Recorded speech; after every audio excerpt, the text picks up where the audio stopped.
I'm not building walls, I'm building bridges to greatness. Demanding excellence, no time for complacence. Act right or act out, the choice is always clear. My presence is my power, my standards draw the line here.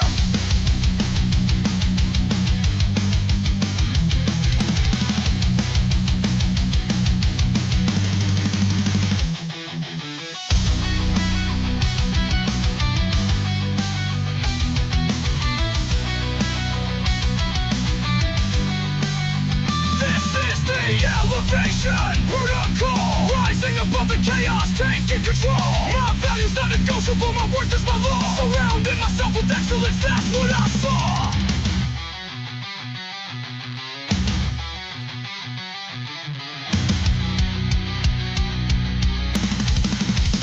I'm not building walls, I'm building bridges to greatness. Demanding excellence, no time for complacence. Act right or act out, the choice is always clear. My presence is my power, my standards draw the line here.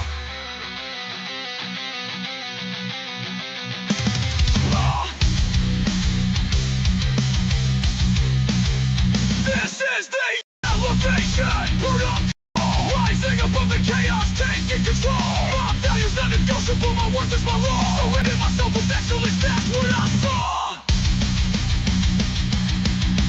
This is the elevation, protocol, rising above the chaos, taking control. My values not negotiable, my worth is my law. Surrounding myself with excellence, that's what I saw.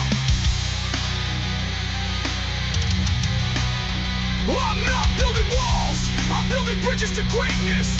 Demanding excellence, no time for complacence. Act right or act out, the choice is always clear. My presence is my power, my standards draw the line here.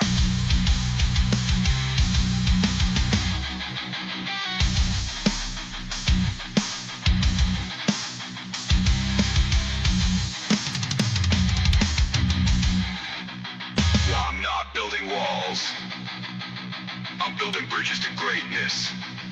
Demanding excellence, no time for complacence. Act right or act out, the choice is always clear. My presence is my power, my standards draw the line here.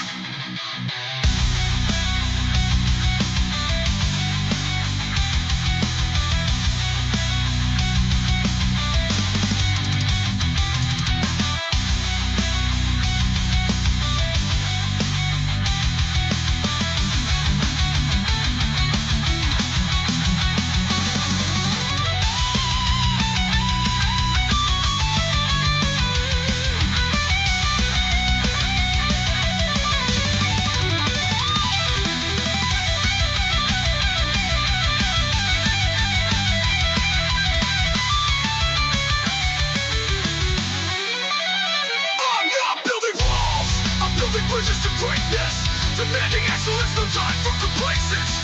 Act right or act out, the choice is always clear. My presence is my power, my standards draw the line here.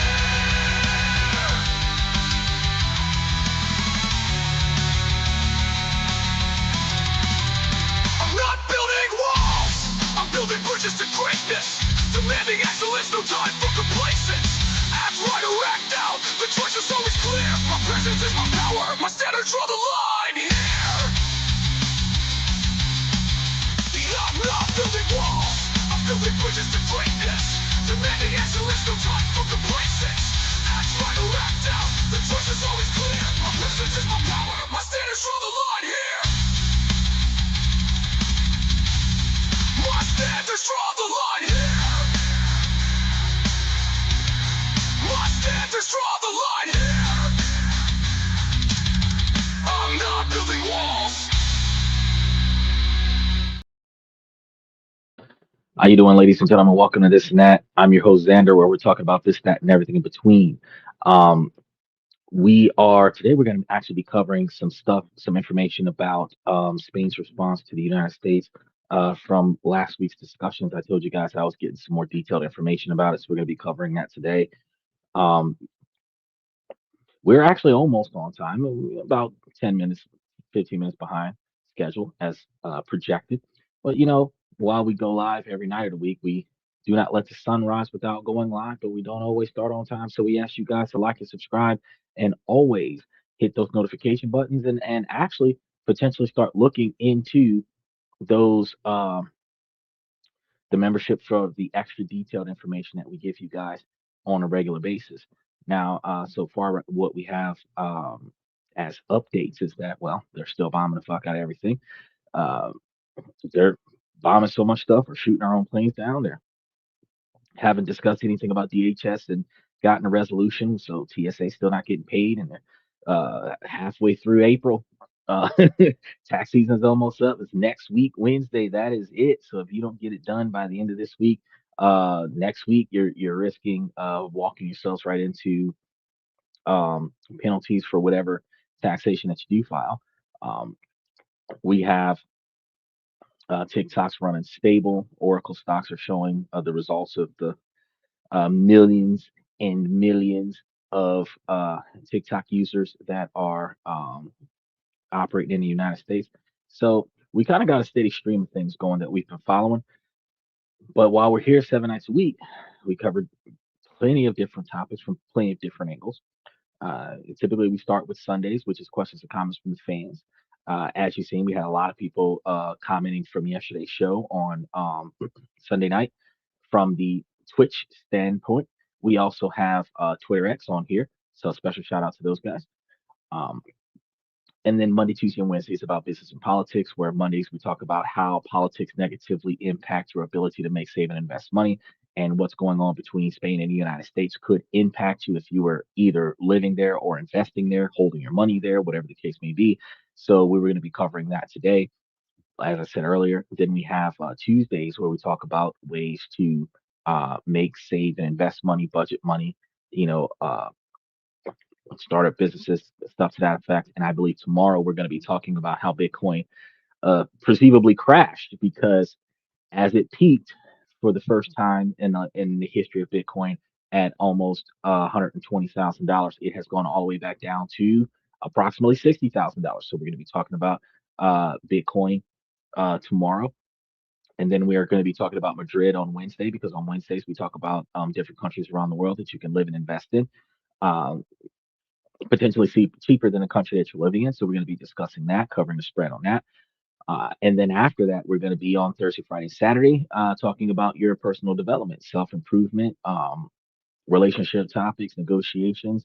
Um, we're going to be talking about building your brand, and then discussing promotions, raises, retirements, and even severance packages. We cover a lot of things for you guys to basically give you guys first the change in your professional life so that you can try to earn money in a more effective fashion where you're either making more money for the work that you're doing or doing less work for the money that you're making, which frees up a lot more time for your personal life decisions because your personal life decisions actually impacts your income. And that's what not a lot of people think about. The everything you do um, or decide to do typically has some type of financial cost outside of effort and time cost.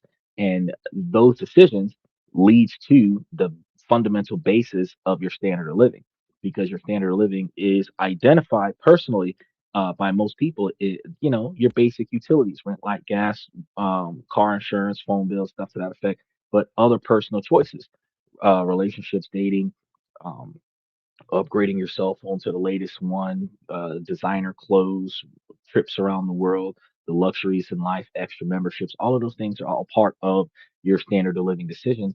And the cost to control that type of living is coming out of the income. And that typically, when you don't make enough, you put more pressure on your employer for raises, extra hours, promotions. And when they don't give you that, it builds resentment between you and your employer because you can't cover the standard of living that you want with the income that you have.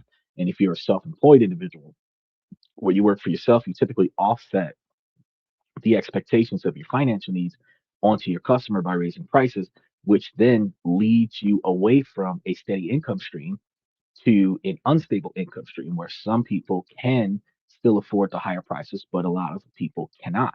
And that puts you in a compromising position. So the dynamic there is that if we change the way we make decisions, which lowers the cost of your standard of living, then you have more money to go around for the same income that you have. While we still work on bringing up your income capabilities, we're giving you the ability to redirect your capital to other things that invest in your future, as opposed to having lifestyle creep, where the more money you make, the more money you spend, right? So, since today we're going to be kind of tiptoeing into what's going on with the current Iranian war and the collateral damage of that, if I ask you a simple question, what if NATO, a key ally of NATO, a nation that's bound to the United States by decades of military cooperation, suddenly says no in the middle of a major crisis, such as the one we've got now? It's a geopolitical thought experiment that could shake the very foundations of a long-standing alliance. So imagine this: 2026, the US on the brink of massive conflict with Iran turns to its long-term partners for support, specifically for access, strategic bases um, that has used for what, 70 years now. That's pretty much what we've been using those bases for 70 years now. Now, for Madrid, though, the answer is going to be a stunning and unequivocal no. Uh, this isn't a quiet disagreement, it's a public rebuke of American foreign policy. So let's explore the hypothetical scenario where Spain publicly defies the United States, risking a major diplomatic crisis and showing why the White House might not be able to use its own bases to project that power. So let's set a scene. The final days of February 2026 mark the dangerous turning point. A long simmering shadow war between Iran, Israel, and the United States explodes into open chaos.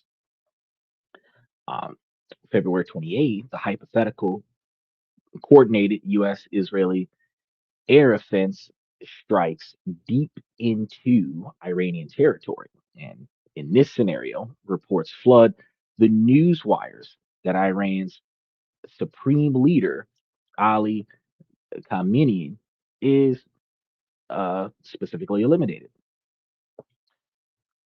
For a fictional White House, this is the high risk, high reward decapitation of the Iranian regime, designed to sow chaos and show force of a change. But such a bold move would require an immediate and overwhelming follow up, right? Pentagon war planners would have everything mapped out. Fleets would be in motion, and aircraft would need to scramble, for projecting power into the Middle East. No location in East Europe is more critical than Spain. And the special shout out to Charles. What up, brother? It's good to see you again. Now the naval stations at Rota guarding the Strait of Gibraltar, that's a pretty weird strait, and the air base in Moron de la Frontera, that's going to be near Savelli.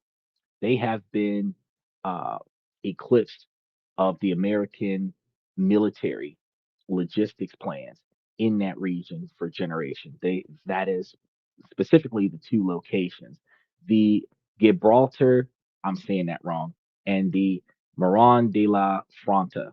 Those two locations, that's what they've been doing for a long period of time. Oh, yeah, he says everybody get the likes and then everybody mash the reaction buttons, because it'll show the algorithm that people actually really need to know this information. Now, in what's going on, there's going to be this forward operation where they're going to be utilizing these bases from which the U.S. has launched, supplied, and supported missions across Africa and the Middle East. And in the scenario that we're dealing with right now, a request from Washington to Madrid would be seen as a formality. Like, hey, let me use these bases because I mean we use them anyway, right? And after all, what is an alliance for? Well, the expectation would be simple: grant immediate, unrestricted access for all operations related to the Iran conflict, refueling tankers, uh, strike aircrafts, surveillance drones. The full might of the American military machine is ready to flow through its Spanish artery. But the expected yes never came.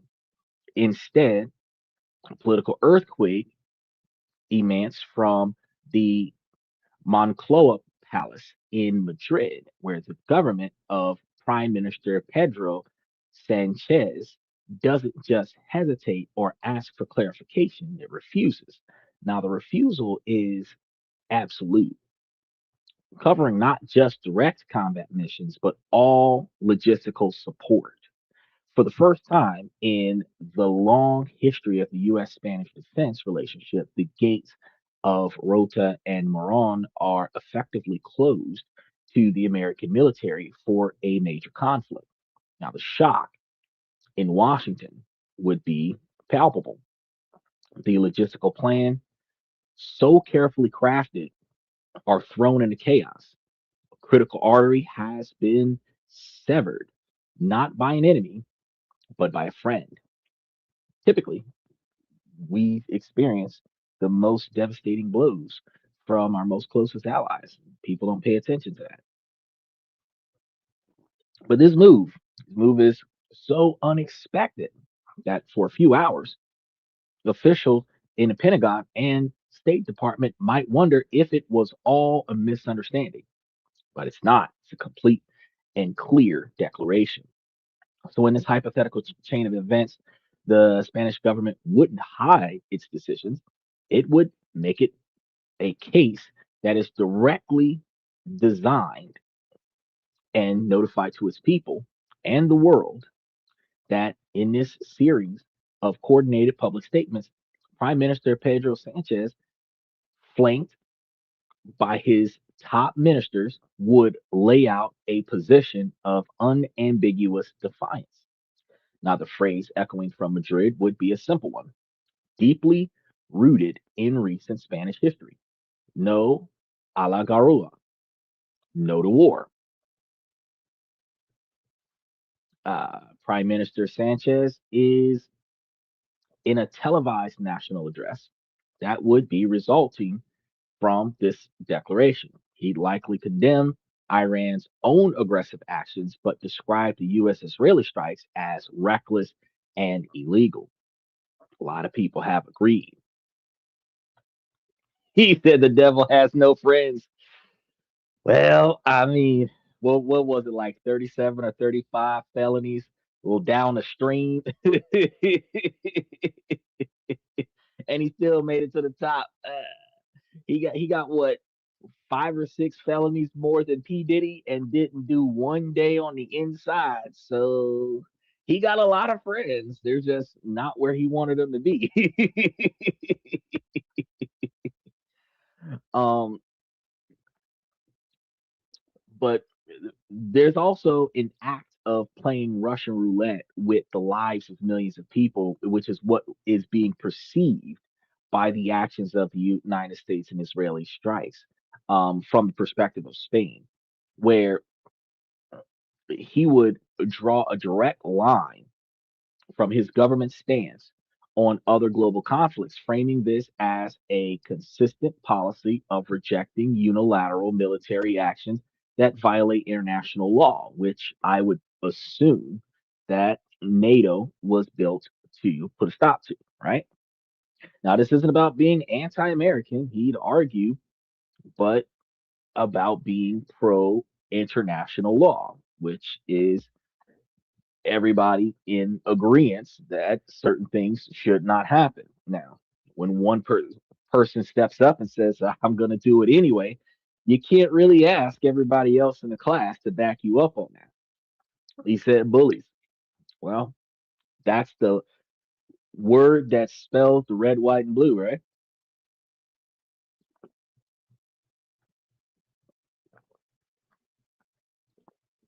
There are moments, Sanchez might declare, when a nation must stand on principle, even when it is difficult. Spain would not be a platform for a war that we believe is a catastrophic mistake. And this is what he would declare. We will not be a vassal. That's what he continues to say. Well, he also says, we will be a sovereign partner committed to peace, which kind of sounds like Switzerland. Hey, y'all can do whatever y'all want to do, but I am not a part of that. I agree. Now, the message would be hammered home by his cabinet. So, Defense Minister uh, Margarita Robles, speaking to the press, would be clinically precise. The bilateral agreements governing the American use of Spanish bases, she explained, are contingent upon their use being within the framework of international law, and a unilateral strike launched without a UN mandate or a clear NATO consensus would not meet that criteria, meaning that all of the parties of NATO must agree to the strike. Otherwise, Spain is not going to be a part of it. So America cannot have a direct one-on-one conflict with Iran and then ask for other people to jump in. That's the code of the streets, isn't it? That's the code of the streets. We grew up on that back in the 90s, right? 80s and 90s. You can't say, "Oh, I'm going to go beat up so and so. Y'all come help me." We out there street fight. It's supposed to be one-on-one, right? You got beef with them, hootie hoot. You go over there. We'll watch. You go whoop his ass or get your ass whooped, whichever one, right? We're spectators. You know, just because you got a far distance to travel, don't mean that you got to come and rest and rejuvenate yourself at my house before you go next door and go fuck something up over there. Because what happens if they decide to retaliate by taking out my house so that you don't get closer to me? He didn't get that memo. He, that's what I'm trying to say. It's like it does kind of make sense because if NATO was built under the expectation that it was supposed to be global discussions, global agreements, one party out of NATO cannot overrule the entire sense of NATO because that undermines the structure of NATO, right? Now, the weird part about this interaction, what's up, brother? The interaction here is pretty straightforward, and they didn't like what was going on. Now, Foreign Minister Manuel Alvarez would take a wider European view, calling on Europe to find its own voice of balance and moderation. Because we did hear that Britain had no problem, like, yeah, come on over, use everything that we got, right? Now, even the deputy prime minister and other cabinet members would step forward to reinforce the message, and this would be a united front. And I think we heard Donald Trump talking about on one of the press conferences how he reached out to NATO for support on these actions and nobody budged. Well, Spain would be asserting its sovereignty, its refusal to be a cog in a military machine whose mission it did not support. Now, the immediate consequences would be a logistical nightmare for the U.S. Air Forces because KC 135 tankers and C 17 transport planes originally scheduled to fly through Spain would be hastily rerouted, adding hours to a flight time and millions to fuel the cost. Now, the message from Madrid is going to be sent not just in words, but in action. So, to understand Spain's shocking hypothetical defiance, you have to dig into the past. The United States Spain military relationship was never built on shared values, but on the cold, hard currency of geopolitical convenience. Relationships of convenience only last until they're no longer convenient. The story began in 1953 with the Pact of Madrid. Spain, ruled by the dictator Francisco Franco, was an international parish. The United States locked in the Cold War, needed strategic geography more than it needed democratic allies in Southern Europe. President Eisenhower administration made a deal in exchange for the rights to build and operate the very bases at the center of this crisis at Rota and Moron, also Terrion and Zaragoza. The Franco regime received economic aid and international legitimacy. It was a purely transactional relationship. The US got its unsinkable aircraft carrier on the Mediterranean, and Franco got a lifeline. This transactional nature defined the relationship of decades.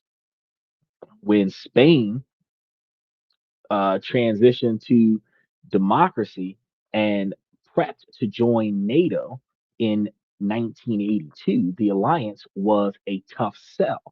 The Spanish left was deeply skeptical, viewing it as a vehicle for American dominance.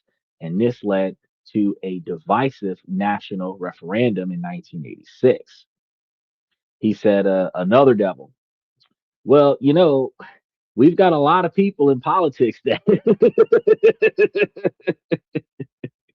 make deals with the wrong side of morality in order to get to where they're getting in the political um, structure, the infrastructure.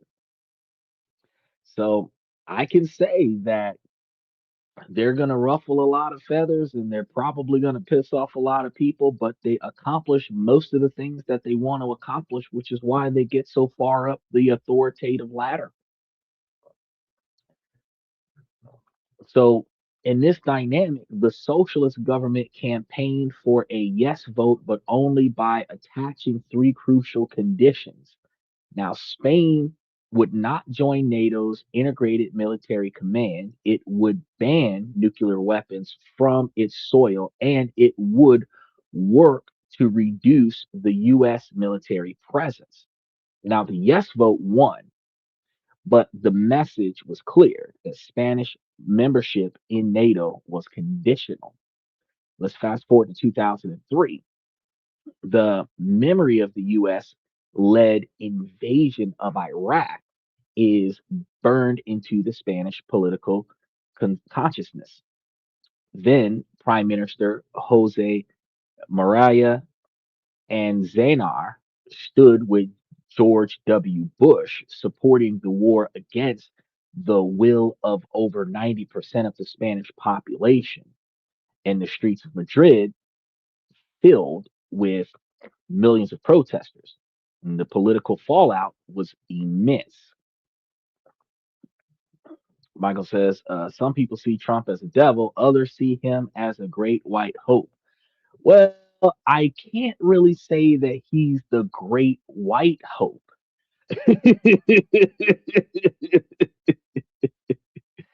because he's not making white decisions.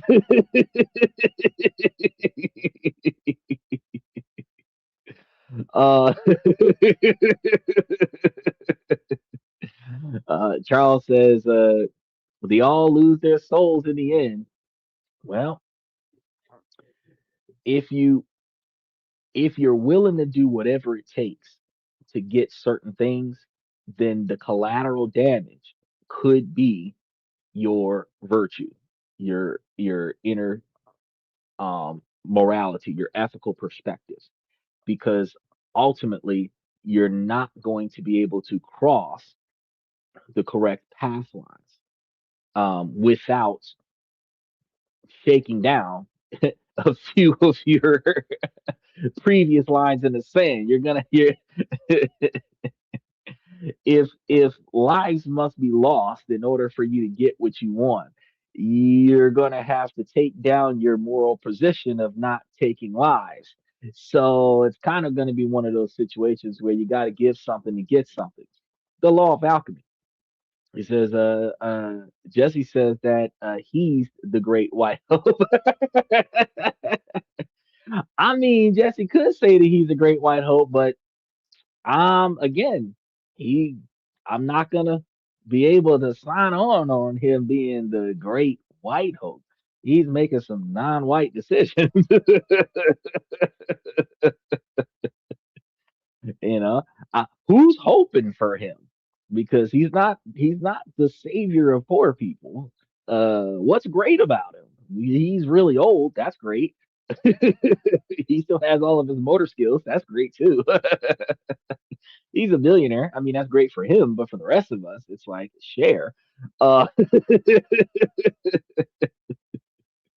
like no doubt, bro. There's 385 million people in America. He could donate $1 million to every citizen in America and still be a multi-billionaire. And if he did, only 30% of the people that he donated to would no longer be poor. Isn't that wild? And if he did that, $385 million that he would be throwing away. Well, no, if he donated $1 million of over 300 million people, that'd be 3.8 billion. But then he'd be kind of broke, but he would still be a multi-billionaire. But he just wouldn't be like Elon Musk multi-billionaire. But like only 30% of us wouldn't be broke. Everybody else would just splurge it all away. Brand new Bentleys, brand new Hellcats, $500,000 cars. And if it's taxed income, because you got gift tax, it fuck around and have to pay 50% of it to the US government. So instead of getting a million, we'd only really be getting 500,000. And everybody be spending $1 million worth of money knowing that they got to get an IRS $500,000. Then it'd be seized the next year. So the year after that happened, everybody be broke. Yeah, he wouldn't do it in reality, but I'm just saying hypothetically. He got that kind of money that he could really give each person in America $1 million and still not be broke.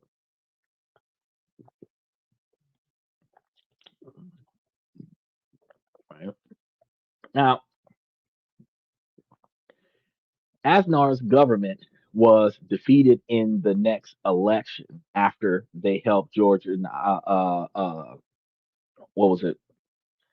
Uh, helped them with that. Yeah, George W. Bush helped them with the Iraq thing in 2003. So there was a direct public uh, reputation of his stance. Like everybody, nobody really wanted this, and for an entire generation of Spanish politicians, including Pedro Sanchez, the lesson was learned. Never again will Spanish government defy its people and follow the U.S. into a controversial war. A hypothetical no a la guerra, meaning no war. That is what they stood on. Are you asking me junior or senior? Michael, you have been here for what, 15 or 16 presidents? You don't know which Bush was in office in 2003? George Bush was in office in 2003. Was it the old one or the young one? Which one do you think it was, Michael? Which one do you think it was? It was right around the time Bill Clinton was out there with Monica Lewinsky. Which one do you think it was, Michael? Come on now. You were still alive at this point.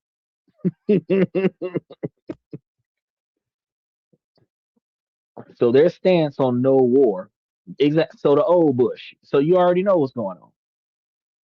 Their stance of no war in 2026 would be the settling of a score from 2003, where their streets were torn asunder because they helped America with the 2003 attack on Iraq.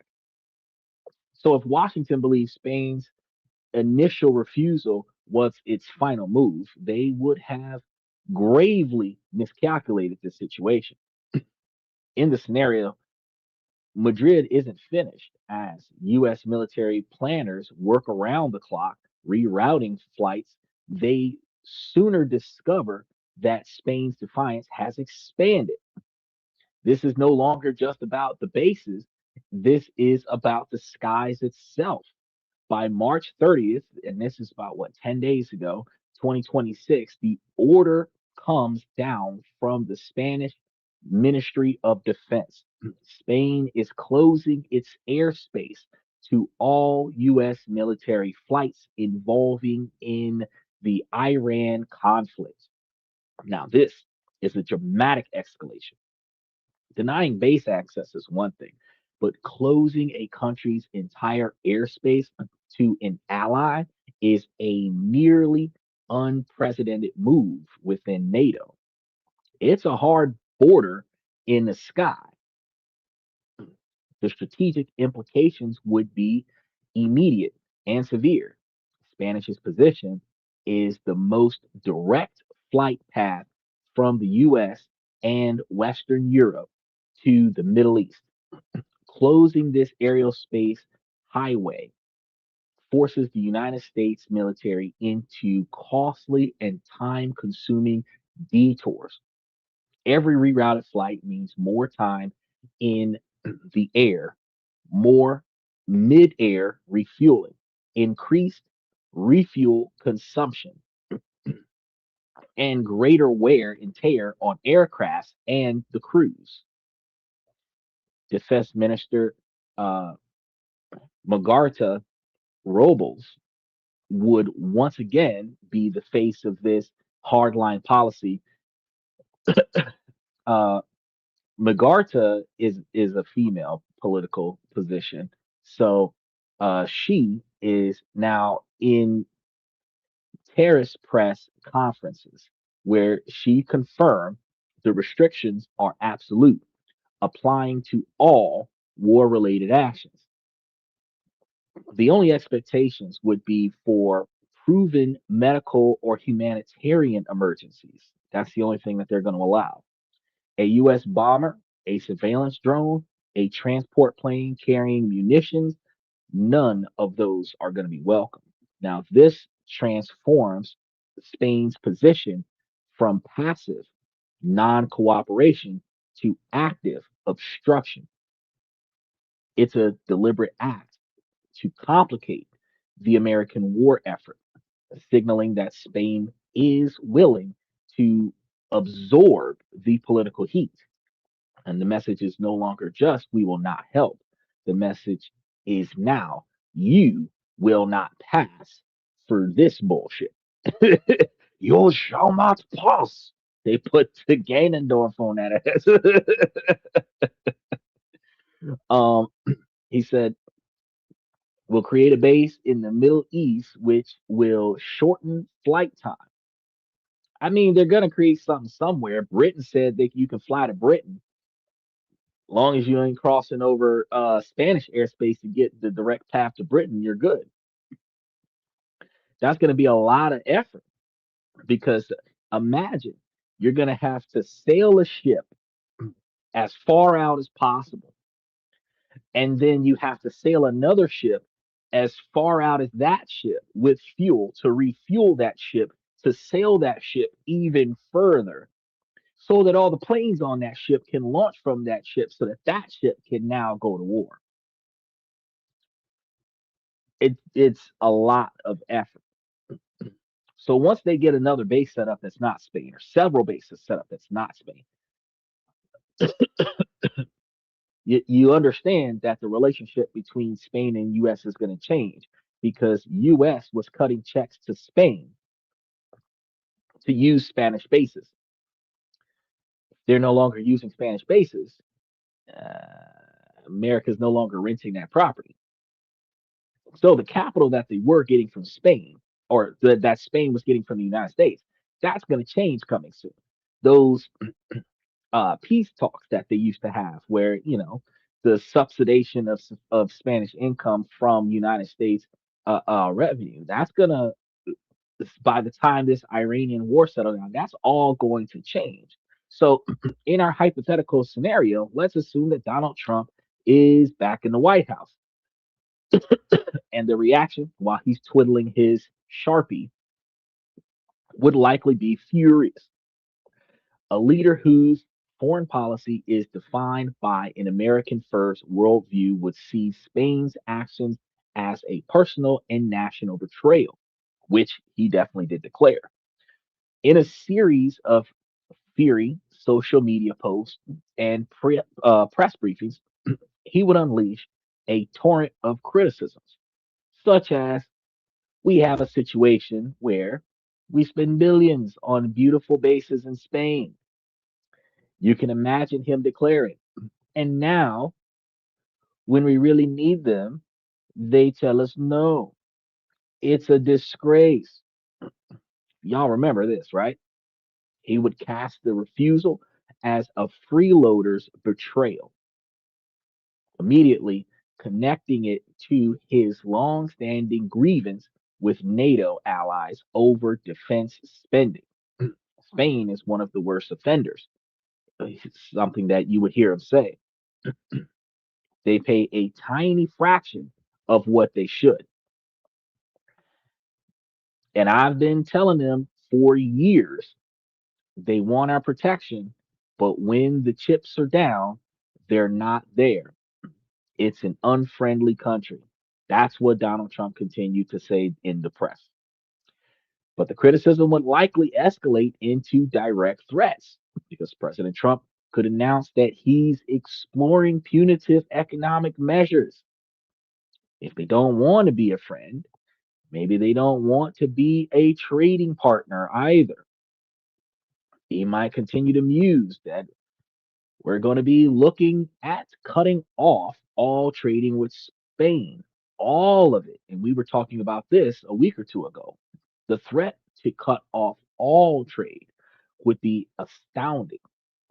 The United States is one of Spain's largest trading partners outside of the EU. Such a move would violate numerous trade agreements and send shockwaves through the global economy.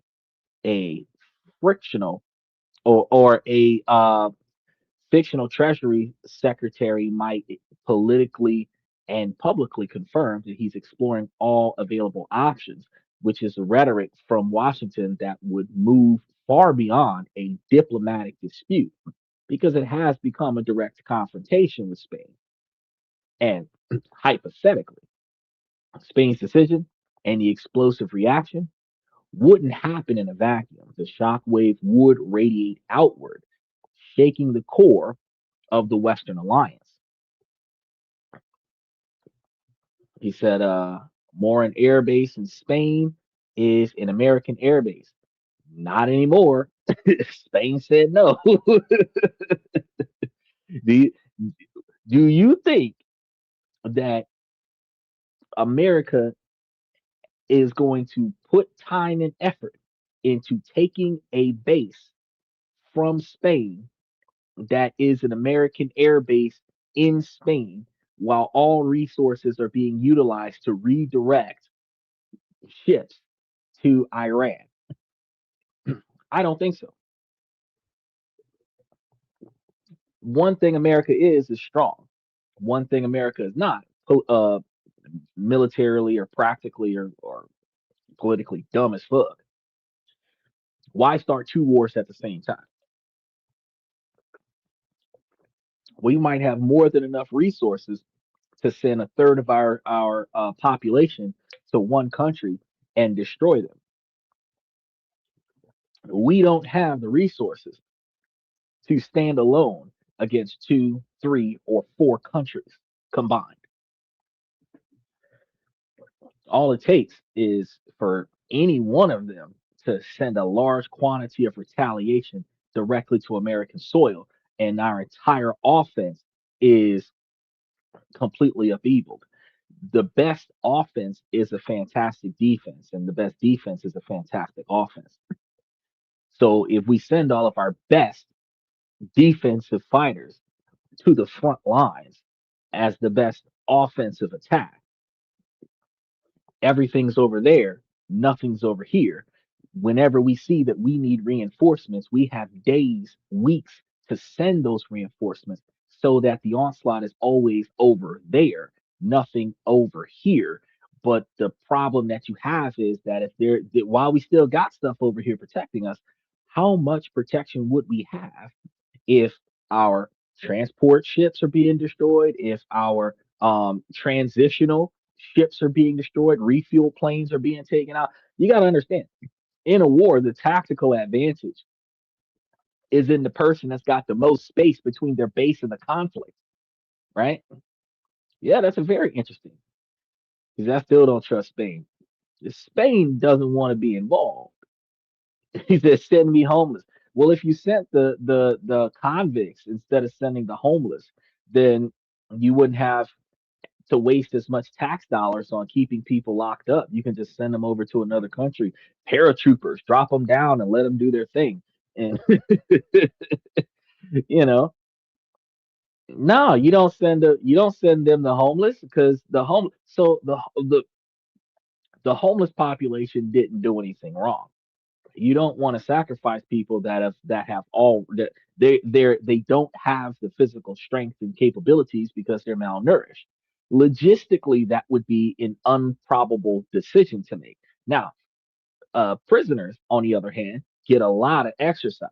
They be swole. They don't got nothing else to do but fight. So instead of having prison riots, you put them on the first big ass ship that you can get them on and send them over to another location and drop them off with a Bowie knife and you know let them figure it out. Right? We call that exile. It's in our laws. We just never do it.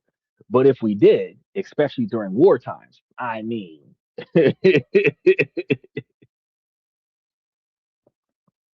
are you supporting the U.S. in conflict? Well, that's an interesting question. It's not about what I support or don't support. I'm actually talking about how the conflict is going to interfere with our ability to make, save, and invest money as we do business with Spain. So, my ability to cover the topic is covering the topic from a financial perspective, but I do have to cover the conflictual political reasons why the relationship between United States and Spain will negatively impact American people's ability to go to Spain, spend money at Spain, invest in businesses in Spain. And then when they have the political uprisings that happen in Spain, where people have demonstrations that sometimes target U.S. visa holders, that is kind of where I am in the discussion. Now, do you support the U.S. conflict with Iran or the disagreement between Spain and the United States? Oh, so he says you're pro-capitalist then. Well, me explaining how your ability to survive in a world where your income is impacted by decisions that you cannot control, then at the end of the day, that doesn't necessarily make me for or against capitalism. It makes it a clear cut discussion about how you spend your money at the pump, how you spend your money at the gas station, how you plan your vacation based off of how the world has changed. And you may be allowed to go to certain places and not allowed to go to other places because of certain conflicts that exist. You may be able to buy certain things and not allowed to buy other things because trade agreements no longer exist. You may be able to invest in certain things and then not allowed to invest in other things because companies no longer exist. So, me reporting that doesn't actually change the dynamic and it doesn't make me pro or non pro capitalist. He says, no, I don't support imperialism. Good job. I respect your ability to, I don't know, kind of be in the middle of something that you don't want to be in the middle of. As because that's kind of what's going on right now. Like you're stuck in the middle of something that you claim that you don't want to be in the middle of. But we're in the middle of that. If you're not an enlisted soldier, you have a friend, you have a family member, you have a colleague that is, and a lot of them have been called up over the past 2 months, and some of them are not coming back. The extra money that we're spending on fuel is going to be because of that. The extra money we're going to be paying on groceries is going to be because of that.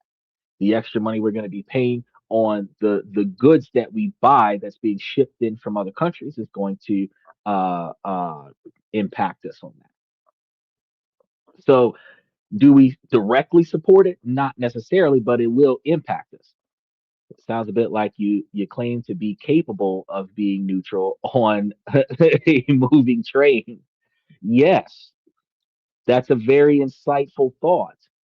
The ability to remain neutral and call it like it is the fundamental concept of uniformity, because not leaning for or against anything, because it only what matters to me is not what happens in Iran, and what matters to me is not what happens in Spain. What matters to me is what happens to my ability to spend money and my ability to make money, because my survival depends on my ability to obtain resources from the money that I have, and the ability to obtain money so that I can get resources. So, focusing on the fundamental survival requirement, you focus on the fundamental impacts of that survival requirement. And then when you focus on that, then you stop being a pro or non pro capitalist, or a war supporter or a non war supporter. You're a person that gets up every day, you go to work every day, you run your business, you invest in your stocks, bonds, Bitcoin, gold, silver, whatever. You travel with your family, you go on vacations, but you decide where to go and where not to go based on what's happening in your society. You decide what to buy and what not to buy based on conflicts that are happening in and outside of your society. Your ability to buy a new car, for example. Cars that are shipped in from out of the country cost more than cars that are made here. The cars that are made here, that are put together here but manufactured somewhere else, where the pieces are being shipped in from somewhere else, cost $10,000 to $15,000 more than 2 years ago by default. So if you wanted to buy a car, your decision now is, do I pay the extra 15 grand for a brand new car for 2026 that's got the same mileage as a 2024, where the 2024 model would not only be $15,000 less out the gate, it would also have a reduced price because it'd be a certified pre-owned vehicle. These are the things that you have to pay attention to. Now, understandably, the car costs more money because of tariffs. The car costs more money because of political trade disagreements. The car is going to cost more money because the fuel it takes for the country that manufactured the parts is going to cost more because of the Strait of Hormuz conflict, which also means that that country is now going to charge a higher price for its product, and then the higher shipping cost to get that product to America. Then the tariffs in America means that we're going to spend more money on that product in America. So indirectly, I'm still impacted. Yeah, we can call it inflation, but inflation works on two sides of a coin. One side is how much somebody's going to sell it so that they can turn a profit. The other side is how much we're willing to spend on it. So since the largest majority, about 77% of America, is willing to waste money on something just to have it. And a lot of times they're willing to pay more money to get it so that they can be one of very few to have it. The same way the $79,000 Cybertruck got a raise to $100,000, and then they charge him an extra $25,000 to get a Foundation Series logo on the side of the truck to be one of the first people to get the Cybertruck. You're now paying almost 50 or $60,000 more to be a first person to buy the truck, when its original MSRP was 79,995 for the total package. Now you're getting seven. Now you're getting like 125,000 for the base model, and then you still got to pay for upgrades. Which, in order to get what they advertised in the debut, when the window broke on the bullet resistant glass that wasn't supposed to break, the bullet resistant glass was supposed to be a standard feature. It's not a standard feature; it's an upgrade. So you're going to get $125,000 for the base model, but you're going to spend an extra $30,000 for upgrades. So it's initially a $150,000 truck for the same $80,000 vehicle that was offered in 2019, 2020 debut. That's how your money is impacted. Now, am I for or against what he did and why he did it? Of course not. But the fact that $150,000 is like 10 Nissan Versas. So do you want to have one Cybertruck or 10 Nissan Versas, or fuck, five Honda Civics, or fuck, four or five Toyota Camrys? Or you see what I'm saying? For the same price, opportunity cost. The quantity of money it takes to get a Cybertruck is the same quantity of money you can start a fleet of rental cars. That's what I'm trying to get you to understand. And so it's clearly about how this impacts you. He said, that's a quote that means basically that you can't be neutral when it comes to the topic of capitalism because you either benefit from the bloodshed or you don't. No, actually, you can be extremely neutral about the topic when it comes to capitalism because the goal is for you to benefit from stuff that is outside of your control so that you don't suffer. Now, a lot of people who don't like capitalism, or a lot of people who don't like war, and a lot of people who don't like conflict might decide to suffer to avoid being the beneficiary of bloodshed. But I am from the perspective of I'm not the one deliberately shedding the blood. So, I mean, if I had to shed the blood in order to make sure that my family survived, that would be a decision that I would have to weigh heavily on the ends justifying the means. But when it comes down to the dynamic of if you're buying bananas in Walmart, the likelihood that somebody died as a result of that is not going to be crossing your mind when you're buying those fucking bananas. The fact that people pay $350 for Jordans in the mall doesn't change the fact that those Jordans could be made in a sweatshop in South Korea because there's a Jordan logo on the side of the shoe, which is a fucking Nike that is overpriced. It is 100 times more than the original shoes cost because a Nike shoe is $35 and a Jordan shoe is $35, which is a Nike shoe with a Jordan emblem on it. So you're paying 100 times more or 10 times more just to get the emblem on it. And you're telling me that, hey, we can buy Jordan shoes and not be a political for or against, but the stitching could be hand stitched by 5-year-olds in, Bangladesh. Doesn't matter. You're going to buy those Jordans because they're Jordans. So you got to really think about how does your decision from your bed to the store or your online shopping scenario directly impact your ability to buy or not buy certain items. Now, I'm going to tell you how the price is going to change and how politics impacts the price of the stuff that you buy. You decide whether or not you pay for it. He says, you either want to stop the train. Nope, I don't want to stop the train. That's the thing. You either want to stop the train or you want to see where it goes. You got to understand remaining. So if there's a here's a scenario. So for your methodical impact, you're saying, well, I'm riding on a train, and the train is supposed to either take out one person or take out many. Do I decide to stop the train to save someone else, or do I let someone else be collateral damage so that I can save myself?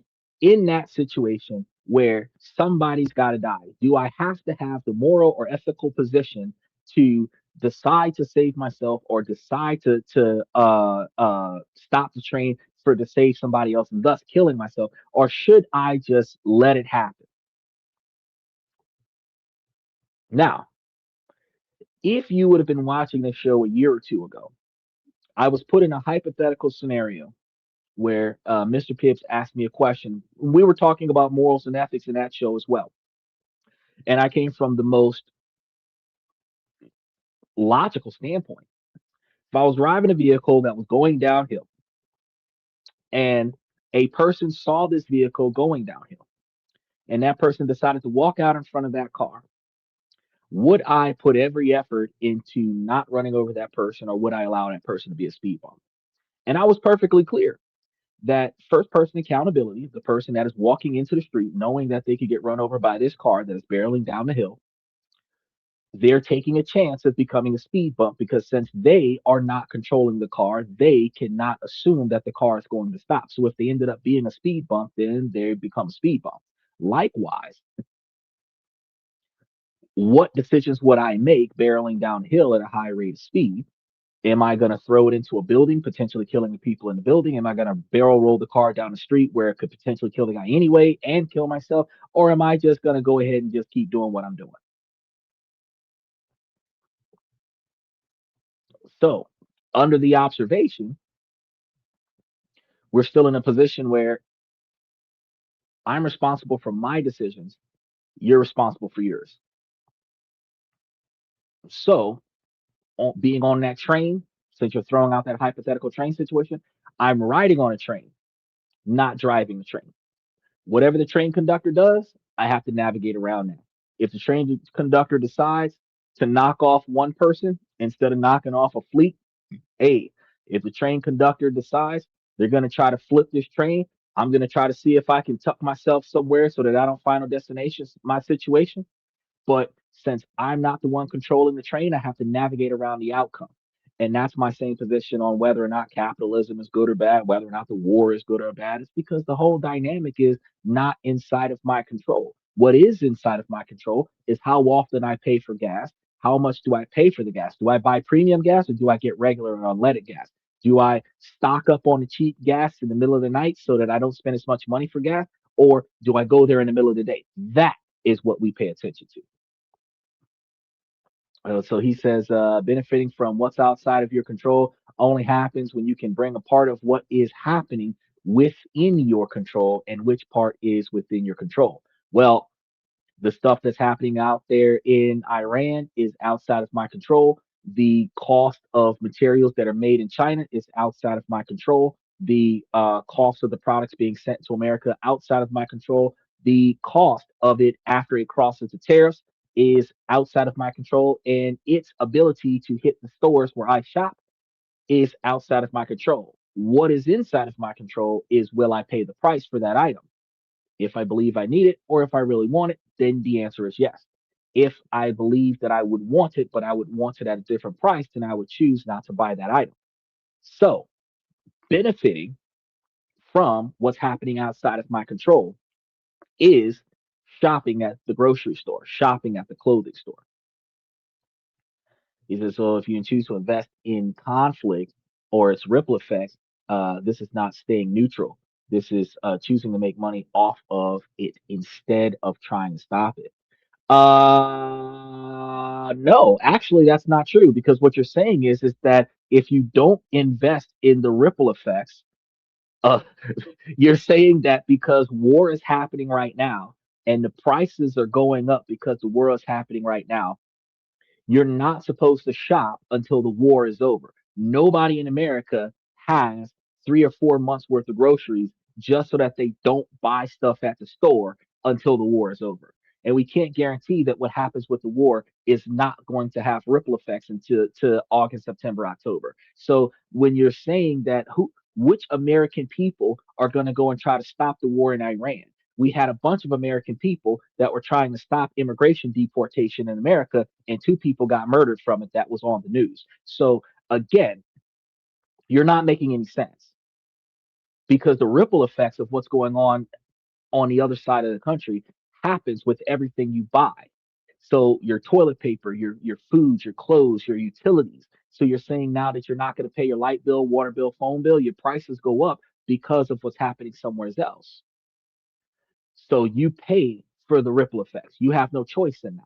You either pay for the ripple effects or you suffer for not having those resources.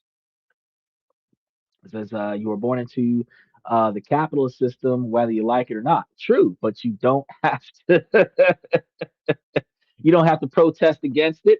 You just have to navigate around it and pay for the things that you need. He says you have to decide to be against it or to be in line with it. Uh, what is the path of least resistance and what is the path of justice? Nope, that has nothing to do with it, sir. You were born in a society where you have to pay for shit in order for you to survive. You have to take your ass to work in order to get money unless you inherited money from somebody else. So ultimately, you're in a position where you either eat or you don't eat. That's what you're deciding. You either wear clothes or you don't wear clothes. That's what you're deciding. That's all you're deciding. Now, if you don't want to be a part of that particular type of society, then you might want to pack your bags and try to go somewhere else. Either are you going to be altruistic or selfish? That's a very good question that I don't have an answer for because at the end of the day, this isn't about me. This is about everybody else on the show and how this is going to positively benefit them in knowing that this stuff is happening and this stuff is impacting their ability to make, save, and invest money. He kind of just like spammed the comment section with a lot of information. He says if the conductor is driving towards a disaster, you can commandeer the train. But I'm not gonna commandeer the train. It's not my choice. The you're, so here's the thing. In 9/11, those planes were headed towards a building. How many people on that plane tried to stop that plane from hitting the building? What, a few hundred people on that plane. It's either gonna crash or it's not. Or you choose not to rock the boat. It's not about rocking the boat, buddy. It's about you navigating around the things that are outside of your control. If you're in a ship that's sinking, how do you stop it from sinking? But if you're in a ship that's sinking, how do you keep yourself from drowning? You and whoever else that you value around you. You got to find something that floats and you got to get on top of something that floats. You don't stop the ship from sinking because the ship is sinking, right? If you were on the Titanic, are you going to try to stop this ship from sinking? Or are you going to try to get as far away from the sinking ship as possible so that you're not carried under with the ship? Again, you're in a position where you just have to navigate around the things that are outside of your control. Either who are you, a trader, a business owner? Yeah, that's a very good that's a very good observation.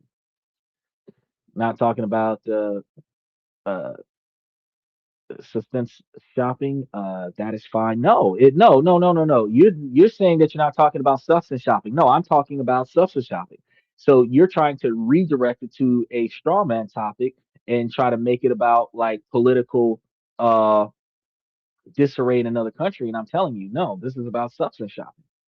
You said, so I mean, betting on markets and stocks and supply lines.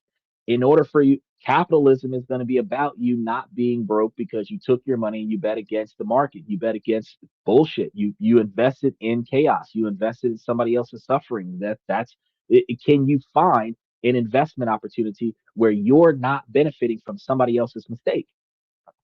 You can't. When you give money to the stock market, somebody else is selling the stock.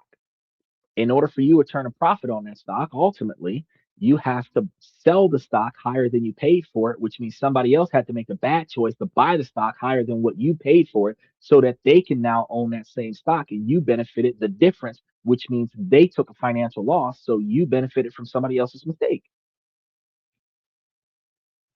So, yeah, you're going to bet on the market, you're going to bet on stocks, gold, silver, whatever, the supply lines and whatever profit that you turn from that, you can survive off of. It's the same thing as buying from the grocery stores.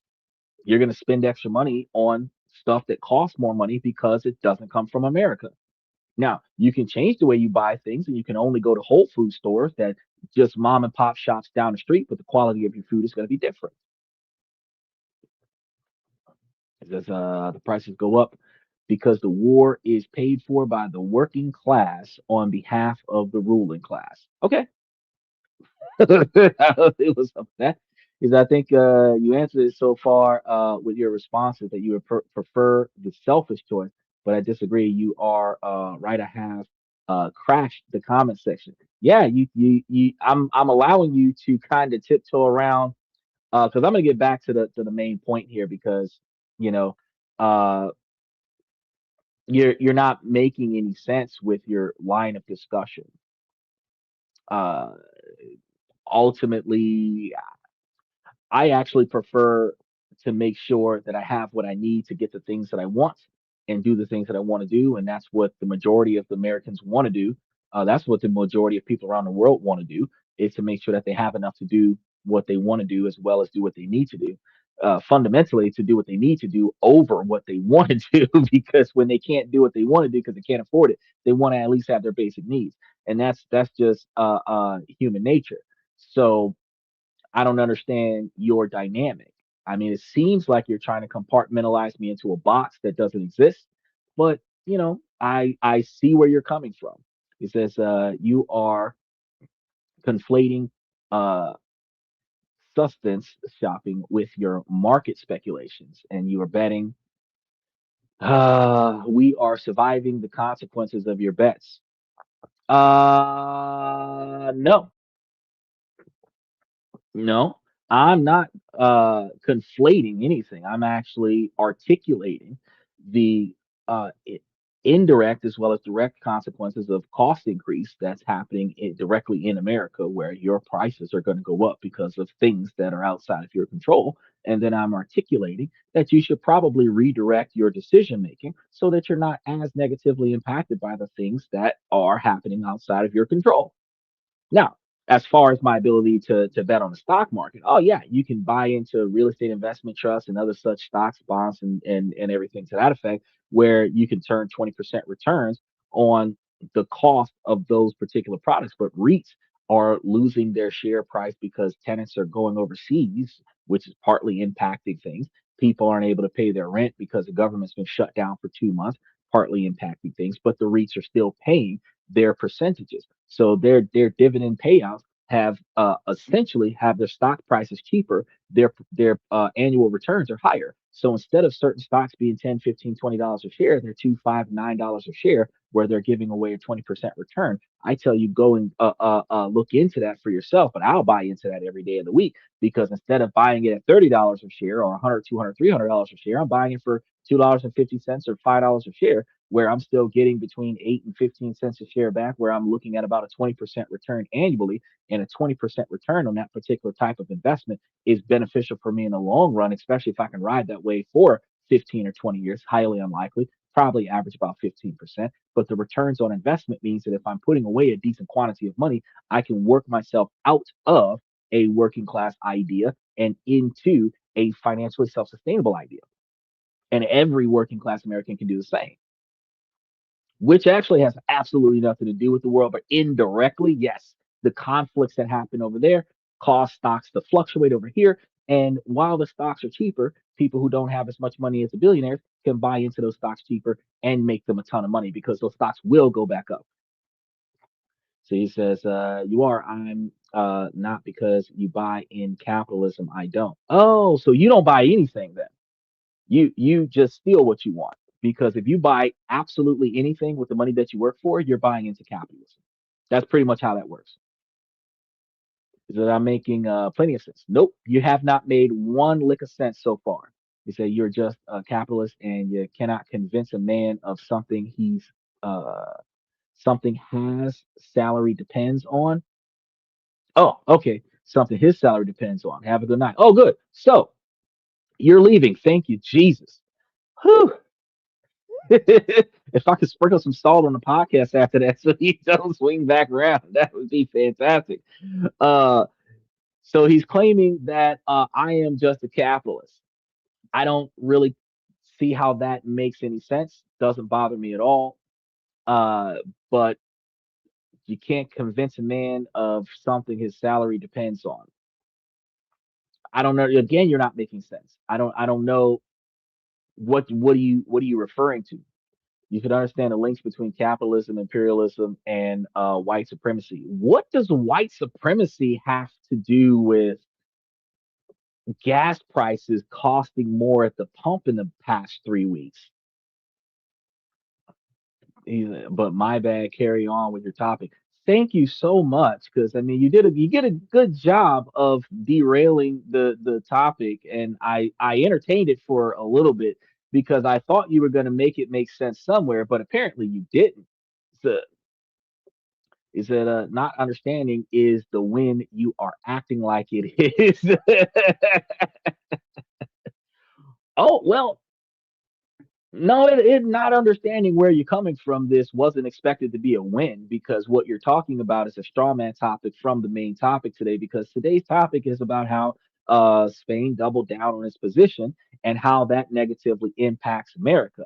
We're actually on the portion of the topic about why that happened, and then we're going to segue into a portion of the topic about how that impacts us and what we're going to be dealing with as it pertains to that. Because when we start talking about Madrid later this week as a place to go and live, we're going to be discussing about how um, your ability to live in Madrid during the current times might be a little bit challenging, because as soon as you start showing your US passport, any activists out there that are not okay with US's decisions might take it out on US citizens. And that's going to impact your ability to travel there, while Spain is not negatively impacting civilian travel and is not interfering with civilian commerce. The civilian people in Spain may backlash against American citizens that are tourists simply because of what the White House is deciding to do to China, which has nothing to do with what you're talking about right now. So, if you want to call your straw man topic a win for yourself, if that helps you sleep at night, then by all means. But I'm not. I only entertained your comments because your comments seemed like you might have had something important to say, and you don't have to agree with me. I would entertain your comments if they're appropriately structured about an appropriate topic, and you've managed to meet the minimum criteria of that. But you're segueing down a dark hole of really no factual points of any kind, and it's almost like you really want to interrogate my beliefs to judge if I should even notify people that things are changing. And that brings down the magnitude, just like I talked to Charlie last week. What qualifications would you be satisfied with for somebody to say, hey, I found something out and you should probably know? You know, uh, what qualifications do you need to receive new information that you didn't already have? And then what qualifications does a person need to verify with you the same information that you got from somewhere else, where we're digging a little bit deeper into the same information? Nowhere in there does any of that have to do with the fact that shit's happening and the world is changing, and it is changing from what we're used to into something that we're not used to. And then the question is, what do we do about it? Now, your strawman topic has nothing to do with that. So so for me to say that I don't understand why you brought it up, that is not a win. That's just an epic fail for you to piece together what you're talking about and how that impacts what I was originally talking about. Is that how does Spain relate to American imperialism? I'm not talking about American imperialism. See what I'm talking about? So you asked me, well, how does Spain relate to American imperialism in a deteriorating American dollar? Uh, uh, I don't get it. Then you're asking about rising communist China. That has nothing to do with what I'm talking about. My invitation is so mysterious. You're trolling very good, but you're asking rhetorical questions at this point because Spain's position to not be involved in political conflict comes fundamentally from the uprising that that country received the last time it aided America in a conflict. So their stance is not just simply a rebellion against American decisions, it is to prevent a civil unrest where they don't want to be overthrown because they helped America blow up Iran. That has nothing to do with what you're talking about. He said, you are whether you like it or not. Well, I never said that I was or I was not. I said, I don't understand why you're talking about this because uh, you're not paying attention to the topic. He said, you're ignoring the elephant in the room and behaving like your commentary is informed. Oh, well, if you don't like the information that I have to deliver, then why are you here? Because at the end of the day, I hit your For You channel. So you deliberately come here so that you can entertain my comments. When capitalists talk about imperialism, they miss the point apparently. But see, that's the thing. A a capitalist can claim to be capitalist and then talk about imperialism. And when they're talking about an imperialism topic, then you can argue with them about imperialism. I'm not sitting here having a debate about imperialism. So you're not talking about anything that I'm referring to at this point. He said, you just said you're not talking about imperialism, and I said you are. Okay. Yeah, exactly. Algorithm put me into your For You feed, so you're lost, and now you're sitting here trying to um, really change the direction of our topic. You're giving me a chance. Well, I'm actually giving you a chance. You're not giving me a chance. So here's the thing, buddy. So if you were giving me a chance to really talk about the topic that I brought to everybody's decision today, then what would happen is that you would be quiet and listen to what we have to say. And then if you disagree with it, you just don't come back to the show. If you agree with it, you can keep coming back to the show. If you have comments that are on topic, which your comments have nothing to do with today's topic, then we can discuss about what's going on with the Spain position against America and how that impacts American money. Or if you disagree with the war, you can tell me that you disagree with the war, which I'm not going to have a comment on. If you agree with the war, I'm not going to have a comment on that either, because that's not what I'm here about. I don't really care about the war. I care about the fact that the war will impact me the way it impacts everybody else in America. So you're not giving me a chance. I'm giving you a chance. And if your dialogue does not satisfy the way this podcast is structured, then you end up not being able to comment on the podcast anymore. So I'm trying to see if you are going to be a positive influence on the podcast or if you're going to be a negative influence. Now, once I observe the fact that you're a negative influence on the podcast, we don't have to agree or disagree. It's just that your behavior is inappropriate. And once I determine that your behavior is inappropriate, then you're no longer here. So you've got to understand, I stand on my non-negotiable expectations for behavior. You don't have to agree with my expectations, but you do got to respect them while you're here. Now, once I recognize that you're not, that's when I remove you from my channel. He said, you are demonstrating the capitalists when challenged are evasive and non-committal. What am I committing to? Because that's not about my topic. I'll give you a chance. Nah, well, you're about to be removed, buddy. He said, we'll agree to disagree about whether my comments have anything to do with anything. Uh, all I can say is you're being ridiculous. He said, how you doing, sir? Could you explain about Spain? Well, I recommend, because we've been here for an hour, 21 minutes, that you go back and watch the show from the beginning before Nolly Nostrom decided to completely steer the conversation far away from our discussion today.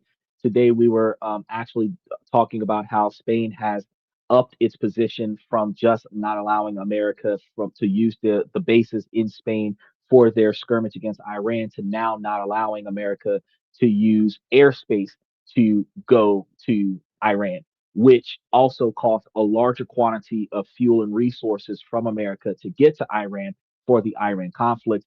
And that causes a problem because the extra fuel cost and resource cost is going to cost the American people more money. And that's what we were supposed to be talking today, because Monday's topics are about how politics negatively impacts our ability to make, save, and invest money here in America and other places around the world. Because when political trades change, trade agreements change, tariffs start happening, conflicts start occurring, prices start going up, products stop being accessible, or if they're still accessible, the products start being jacked up in prices because of the trade routes, supply chains change, distribution routes change, and all of these changes are changes that are outside of our control. And I discuss how these things are changing in real time, which also puts us in a position to determine that we should probably rethink how we approach society, whether we're going to purchase certain things, not purchase certain things, if we're benefiting from even things like pharmaceuticals. Your medication comes from different countries. And if we're not in a good position with certain countries,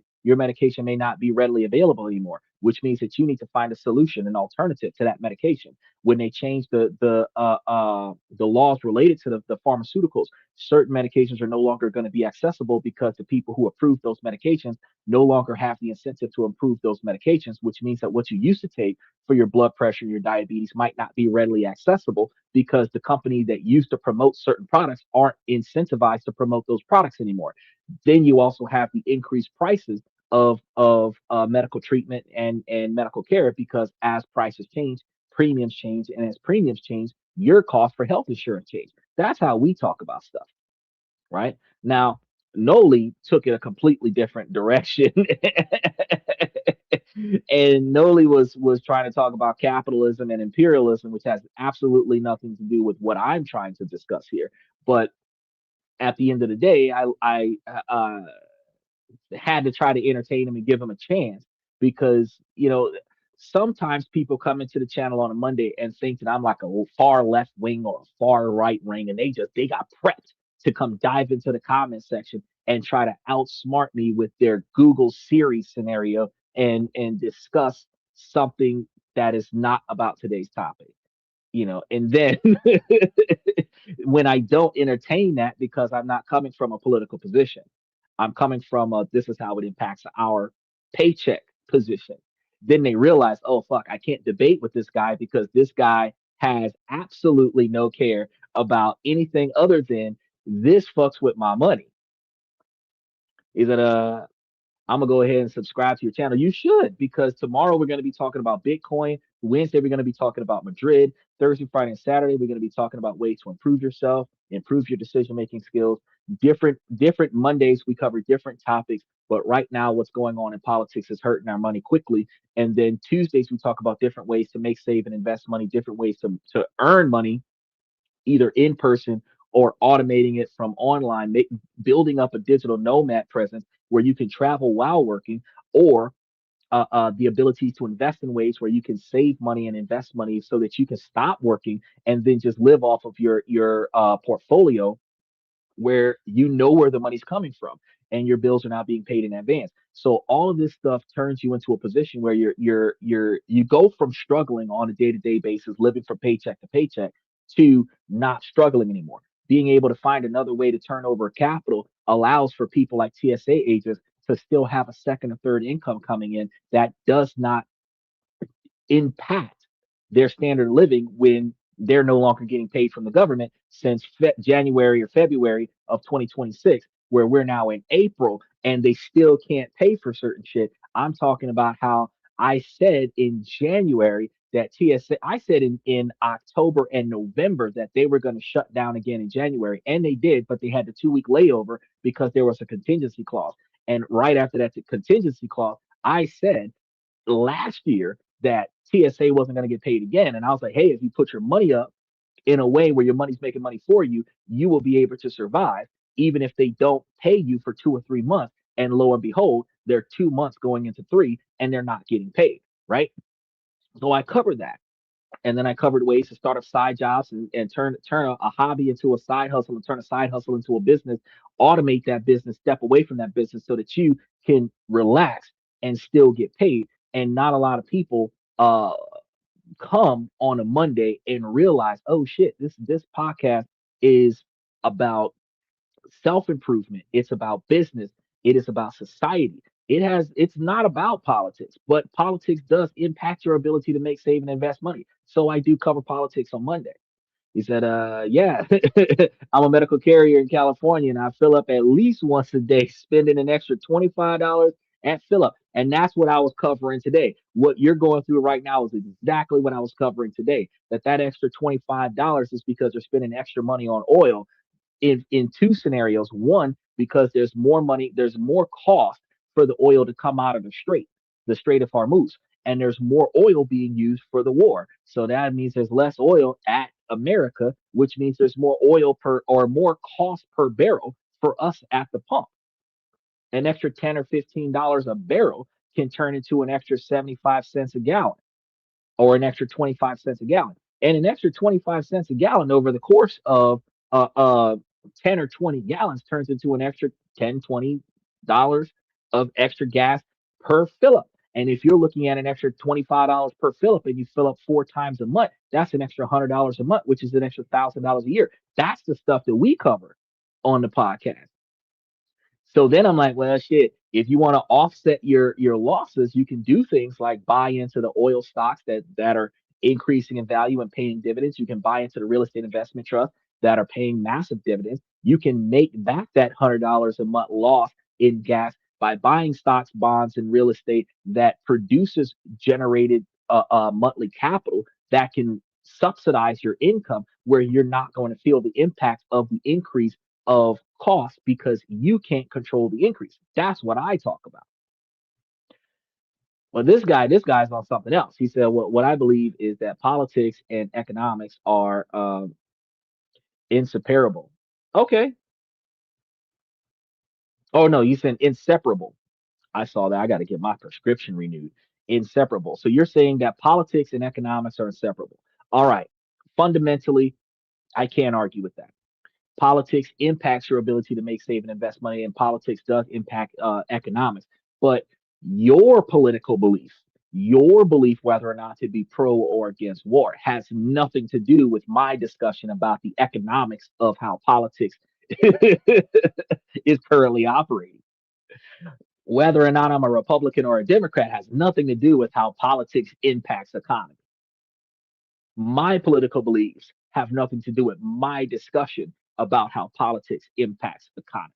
So since you understand that politics and economy are inseparable, and I'm talking about how politics impacts economy, now you understand why I'm telling you that your conversation makes absolutely no sense in what we're talking about, because do what I believe has nothing to do with what I got to pay for when I leave the house. You say, I'm not so sure. Yeah, I know. And that's the whole point. Because you're not sure, you don't make sense. If you were sure about what you were talking about and you were able to deliver an articulable discussion, then we could actually talk about something of meaning. But right now we're discussing about how costs are going up. And we're talking about how costs are going up because shit's happening outside of our control. Now, how does my political views have anything to do with that?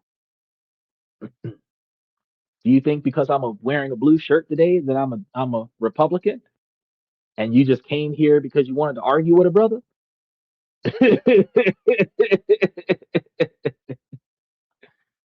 uh is that I drink gasoline and my wallet hurts more than my stomach.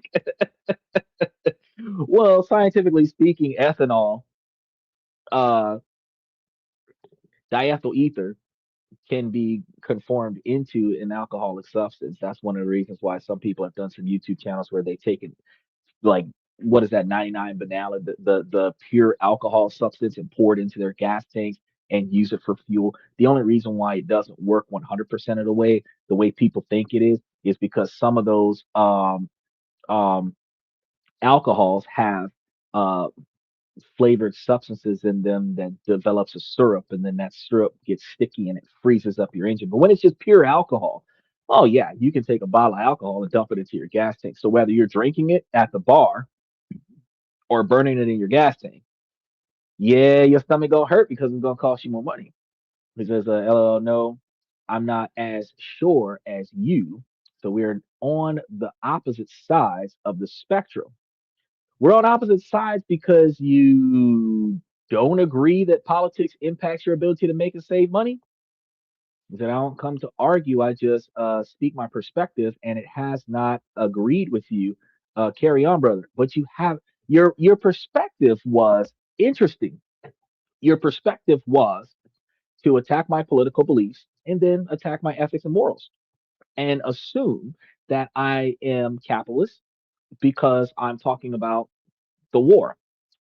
You're assuming that because I'm not going to make any changes to the war, that I'm pro-war. Then you're assuming that I don't have enough knowledge to know about imperialism, which I'm not talking about imperialism. I'm not talking about overthrowing anybody's government. I'm not talking about whether or not Donald Trump is making the right decisions. I'm not talking about whether or not Republicans are smarter than Democrats. I'm just talking about how Spain changed their mind, or not changed their mind, but stood on their position, and they're not participating in the war. Now, since I have only talked about what is already in the press, I have not presented my particular position at all. So you and I can't be on opposite sides of anything unless you are opposing me for talking about it. Now, if you're opposing me for talking about it, there's nothing I can do, you know, but oh, you support communism. Fantastic. Because actually, that's what poor people are supposed to do, because communism is truthfully the ability to share resources regardless of who you are, and how much effort you put into society, which is ironically a democratic model. It is also a model in Korea and Asia. There's a lot of areas out there where different countries are more communist than America. But no, you're assuming that I support capitalism because I would encourage people to, instead of waiting on a government to give you money while we are being controlled by a political party that is enforcing capitalist beliefs, that we instead redirect our attention to investing in things that will turn us a profit so that we will not have to struggle as we get older, because the older we get, the less capable we are. We might be able to carry 10 tons of concrete on a daily basis in our 20s, and we might not be able to carry two 10-pound bags of sugar in our 60s. So the difference is that instead of waiting until it's too late to change the way you do you, I encourage people to start finding other ways to survive, so that when they're physically incapable of doing it, when they're too old to do it, or when they just get tired of the fucking shit, that they can quit doing it and just go do something else. But their standard of living is still covered, no matter what that standard is. Now, if you believe that that's me supporting capitalism, that's your belief. But that was never my declaration. Is that I got a Sinclair gas station. I go to every night, and it's $5. Fuck me, bro. I'm at pumps right now that are like 287. Well, the cheap gas is 287. The premium gas is like 336. So if I the next time I go to the pump, and I don't even drive that much because I have Walmart.com drop shit off at the house. I'm ordering stuff online, Temu, Amazon, whatever. So stuff gets shipped in. And that's another thing. Every time I buy something, if I'm buying something that's going to get shipped in from China, then guess what? According to this guy, then that means that I am siding with capitalism, because I am siding with the war, because I'm willing to buy something that will get shipped in from China cheaper than what it will get shipped in from California. Do I give a fuck where it comes from? No, I care that it's cheaper coming from China. I just got to wait 14 days instead of getting it in 5. Does it matter to me? No, because I saved money on what I went and got. But but this guy is crazy. But yeah, I don't drive that often because of the fact that everything gets delivered to me. So maybe once a week, once or twice a week, I go somewhere. So my 1 gallon of gas will last me 2 or 3 months. But the last time I went to the pump, I was like, holy shit, gas is going up. You're dealing with 540. Jesus. Oh, and then Chevron, yeah, Chevron's gonna be over $6. But Chevron actually has priority control over Venezuela. So I would have expected Chevron to be cheaper. Exxon Mobil and Shell is not positioned in Venezuela. And they're going to have to put a lot of money into being positioned in Venezuela. So I actually thought that Chevron would have had cheaper gas, but they are in fact selling a brand. So it could be more the brand Chevron, not the price of oil. And then whether or not the oil is coming from the strait, or if it's just coming directly here. So you are capitalist because your business owner interested in making money and with no awareness of socialism, apparently. Oh, well, see, now you're just taking shots, because now you're telling me that I don't know about socialism. What does socialism have to do with Spain not wanting America to use Spanish airspace for the Iran war? Yeah, I got you on thin ice right now. I'm one step away from hitting that block button. I'm trying to be patient with you. He said, okay, then be on my side. No, it's not about being on your side. You came here with sides. I was the one that was talking about something completely different from what you were talking about. You are making absolutely no sense, because again, I don't have a side. And the reason why I don't have a side is because it's not about being capitalist. It's not about being communist. It's about how society is changing and how it impacts your money. You came up here trying to take sides. So you decided that you were going to take a stance in opposite of me so that you can argue with me. And I've entertained it for about 40 minutes now.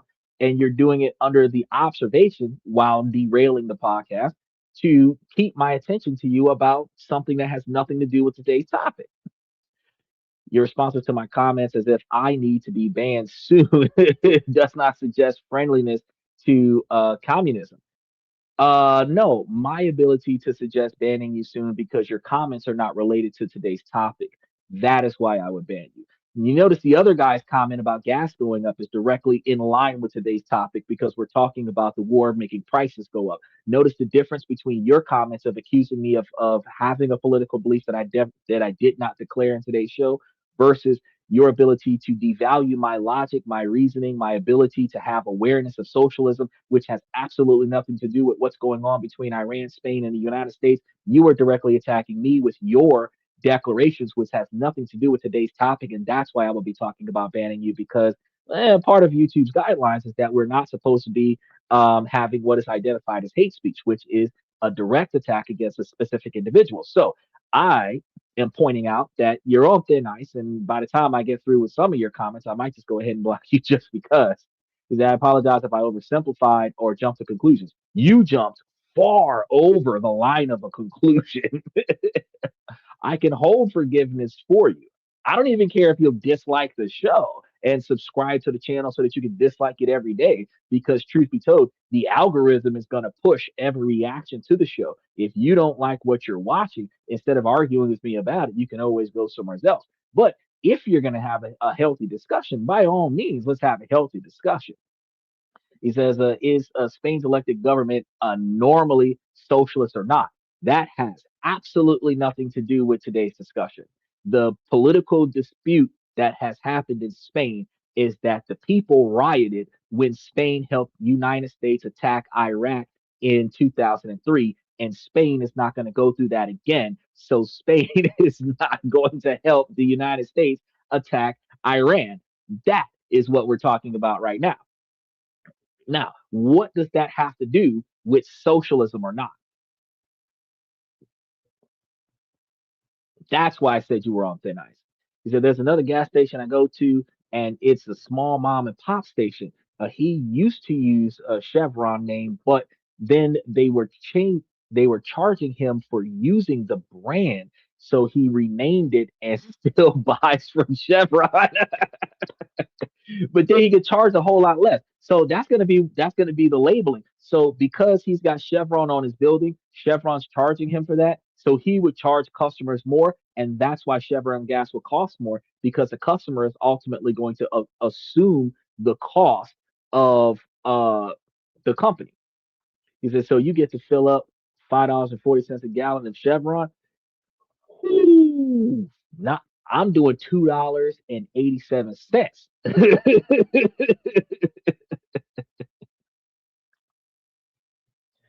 He said, you are incorrectly accusing me of category error. No, I am directly pointing out the category error because our category of today is supposed to be about Spain not liking the US, going after Iran, and Spain is not supporting Iran in any, or Spain is not supporting the Iran United States war in any way, not using the bases, not using the airspace.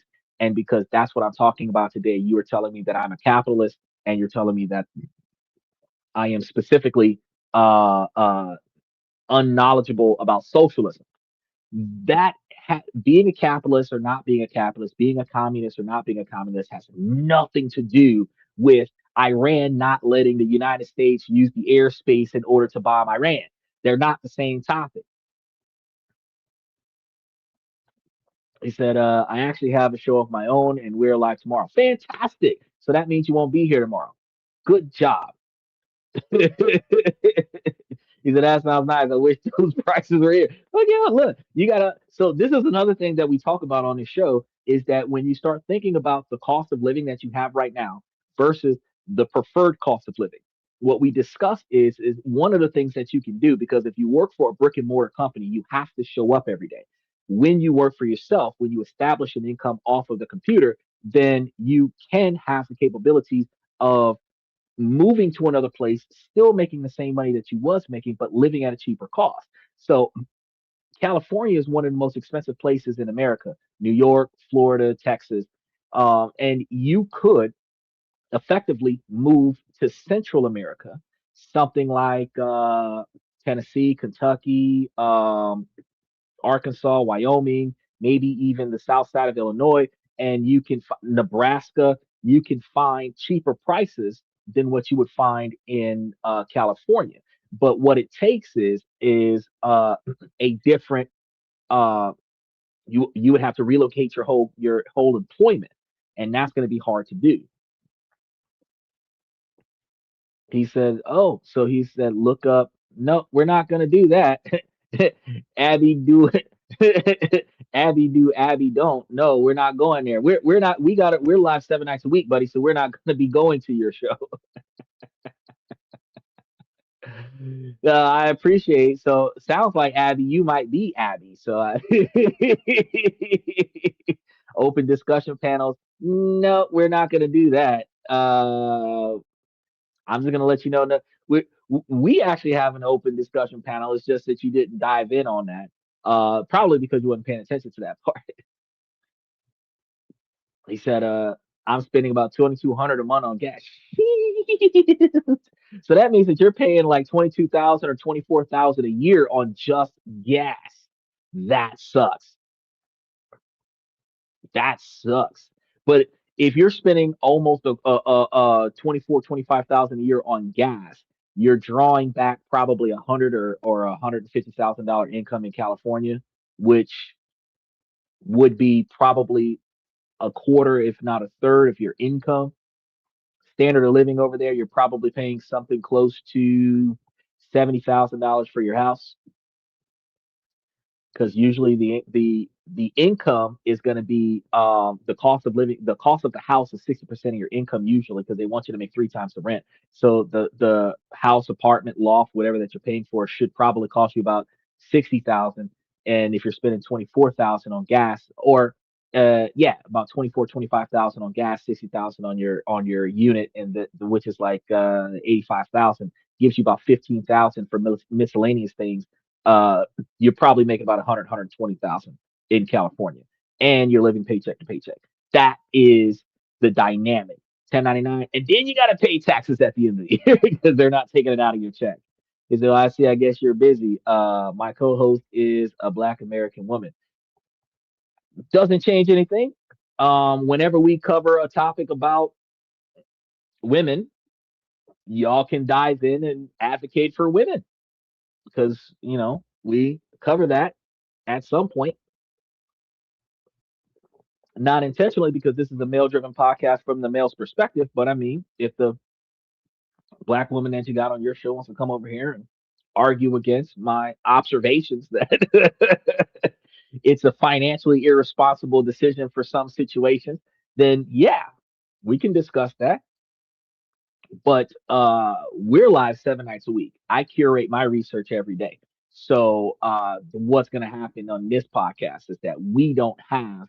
Uh, I have to go to All Star Izzy show one day. I got to make time for him. And then there was another show.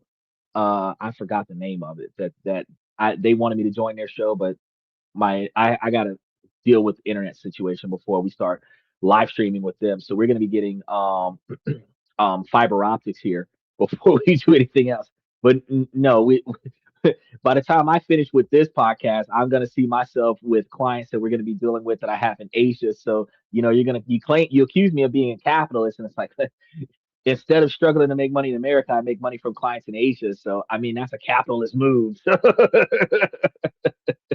So that I can make sure that I feed my family. I mean, it is what it is.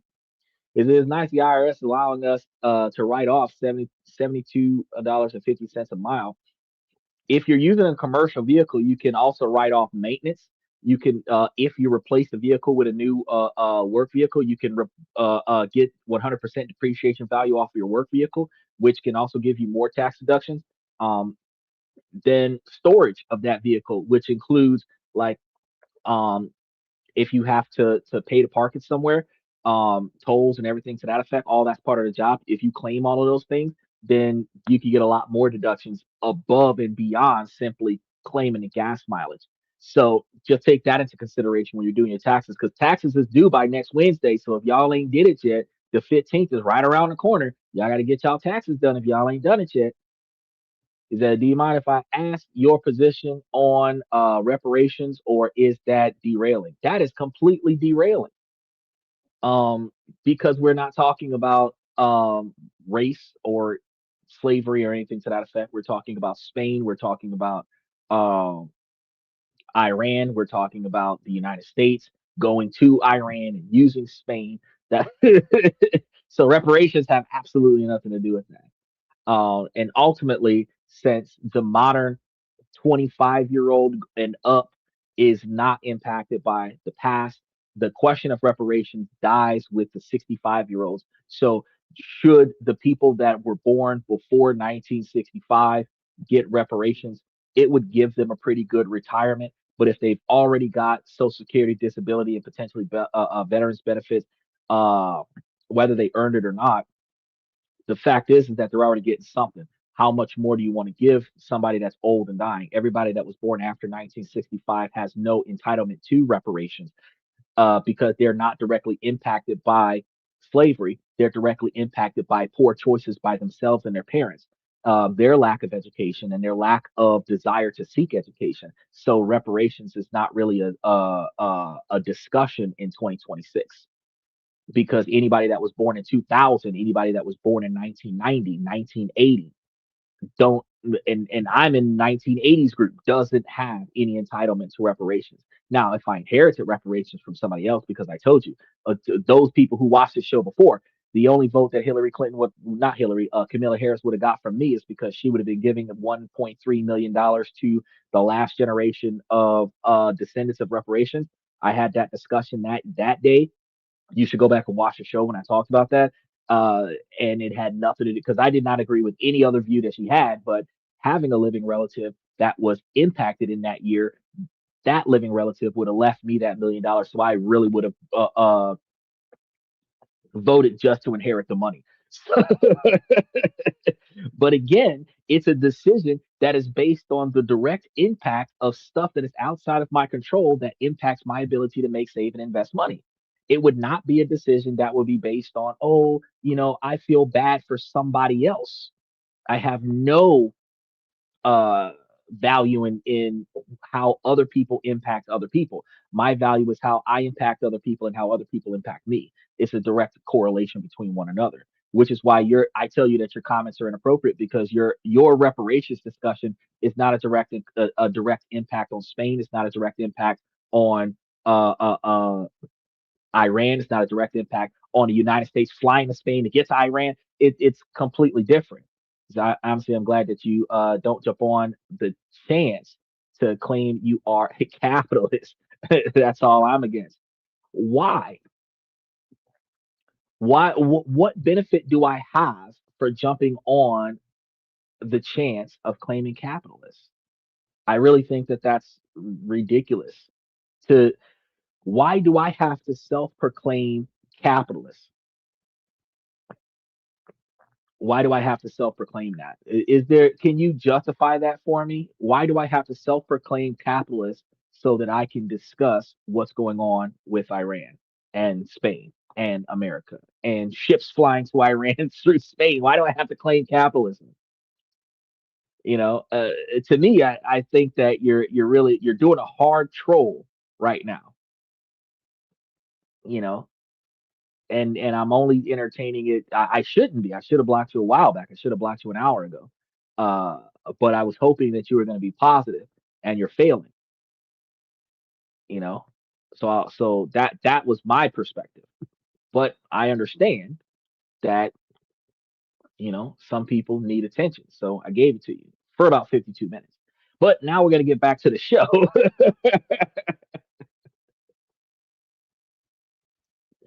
Now, as it pertained to the alliance that Spain had with America, which had nothing to do with what Nostrum was talking about. Uh, the first and most significant impact would be on NATO itself. So while Spain's actions wouldn't trigger Article 5, it would strike at the heart of the alliance and its political cohesion. At NATO headquarters, the mood would be tense. Spain's move raises a fundamental question: is solidarity automatic or even for conflicts outside of treaties' original scope, or is it conditional? Spain would be forcefully arguing for the latter, right? Now, the crisis would also ripple through the European Union, revealing a different split. On one hand, Europe's major powers, France, Germany, and the United Kingdom, might be more sympathetic to the American position, quietly keeping their own airspace and bases open. However, this would change the moment a fictional President Trump threatens a trade war. Now, the threat to cut off all trade with Spain is a threat against the European Union's single market itself. Suddenly, Spain would find new allies. French President Emmanuel Macron might publicly state that while Paris disagrees with Madrid's military stance, unilateral US trade sanctions are unacceptable and would be met with a firm, unified EU response, which would inherently cause the entire European Union to trade against it. Trump's economic bulging would have inadvertently pushed the European Union to close ranks around Spain, at least on the economic front. And this is going to create a complex conflict. Spain at odds with its NATO allies on military cooperation, but its EU partners backing it against American economic threats, which are two different things, all of which had nothing to do with what Nordstrom was talking about. This complex web of shifting alliances and high stakes power plays is fascinating to explore. So, what happens in those geopolitical war games that has consequences for all of us, exposing the cracks in the global war order, where we often take this stuff for granted if you want to stay ahead of the curve and get in depth analysis that connects the dots on these crucial stories, where I'm coming from a position of uniformity. You got to make sure that you guys like and subscribe and hit those notification bells, because to truly understand why the Spanish government might risk such a crisis where America, Donald Trump is talking about like an embargo where they're going to cut off all trade. And then if the European Union cuts off all trade, everything you get from Europe is not being sent to America anymore, which means you can't buy certain things, which means that the price of other things is going to go up because it's going to be in a higher demand with a low supply. There isn't going to be a competitive price because that market is closed off. All of these things are going to change for you. You have to look inward. Pedro Sanchez's hypothetical bold stance wouldn't be a reckless gamble. It would be a calculated move that is rooted in his country's psyche. The single most important factor is the powerful, deeply ingrained anti war sentiment among the Spanish populace. The memory of the 2003 Iraq War remains a defining political event, and the images of millions marching and the subsequent electoral punishment of the government that ignored them created a powerful lesson aligning with American military adventures against popular opinions will be political suicide. And that's what we were talking about today when Nostrom came in here misguided and incorrect about my political stance and my political belief, because this isn't a political belief. This is actually what happened. The country removed its previous political leaders because the country disagreed with cooperating with the United States to go and attack Iraq. And now that the United States is going to attack Iran, the current political leaders are not going to cooperate. That's where we are. Now, whether or not I'm a red guy or a blue guy, whether or not I'm a socialist or a capitalist or a communist has absolutely nothing to do with any of those things. What matters is that Spain has set the standard, and America's got to get on board or respond accordingly. When a hypothetical Sanchez declares no a la Garua, where that means no war, like they're not supporting war, he is speaking directly to his voters, the people who are going to vote him back into office. Okay, so because the current political leaders are socialists. What does that have to do with explain it where you make sense that them being socialist leaders have anything to do with them not wanting the US to attack Iran from their territory, impacting our ability to buy stuff in America. What does that matter? Explain it. You're saying, wow. I'm like, final nail on the coffin right now. Explain it. Because if America, if we're in a position, I mean, Donald Trump got a second time around because 70% of America, including you, voted him in. Right? Now, if we didn't like what he did the last time, we would not allow him to get a second term. The public did not allow their previous political leaders to get another term. They voted against them. The current person that's here doesn't want to be voted out of office, so he is sticking with his constituents' expectations of not supporting wars that they're not involved in. How is being socialist in that? That's actually a democratic position. That actually has absolutely nothing to do with socialist or non-socialist. Because if we didn't want Donald Trump in office when Donald Trump was starting wars in 2017, we wouldn't have voted him back in. If the current president didn't want to be voted out of office, then that current president would recognize that the last political leader lost his political position because he defied his people. At the end of the day, they probably are more united in Spain than what we are, but how does that change anything? So if they were not socialists in power, they would be like the other European powers who are bowing to the U.S. because they are not socialist governments. No, they are not bowing to the United States governments because they're not socialist powers. Standing for, so you have to understand that a government deciding not to be involved, like for example, Canada is not supporting the war. Canada's not giving America a bunch of free oil. Canada, just like Switzerland, is a neutral country.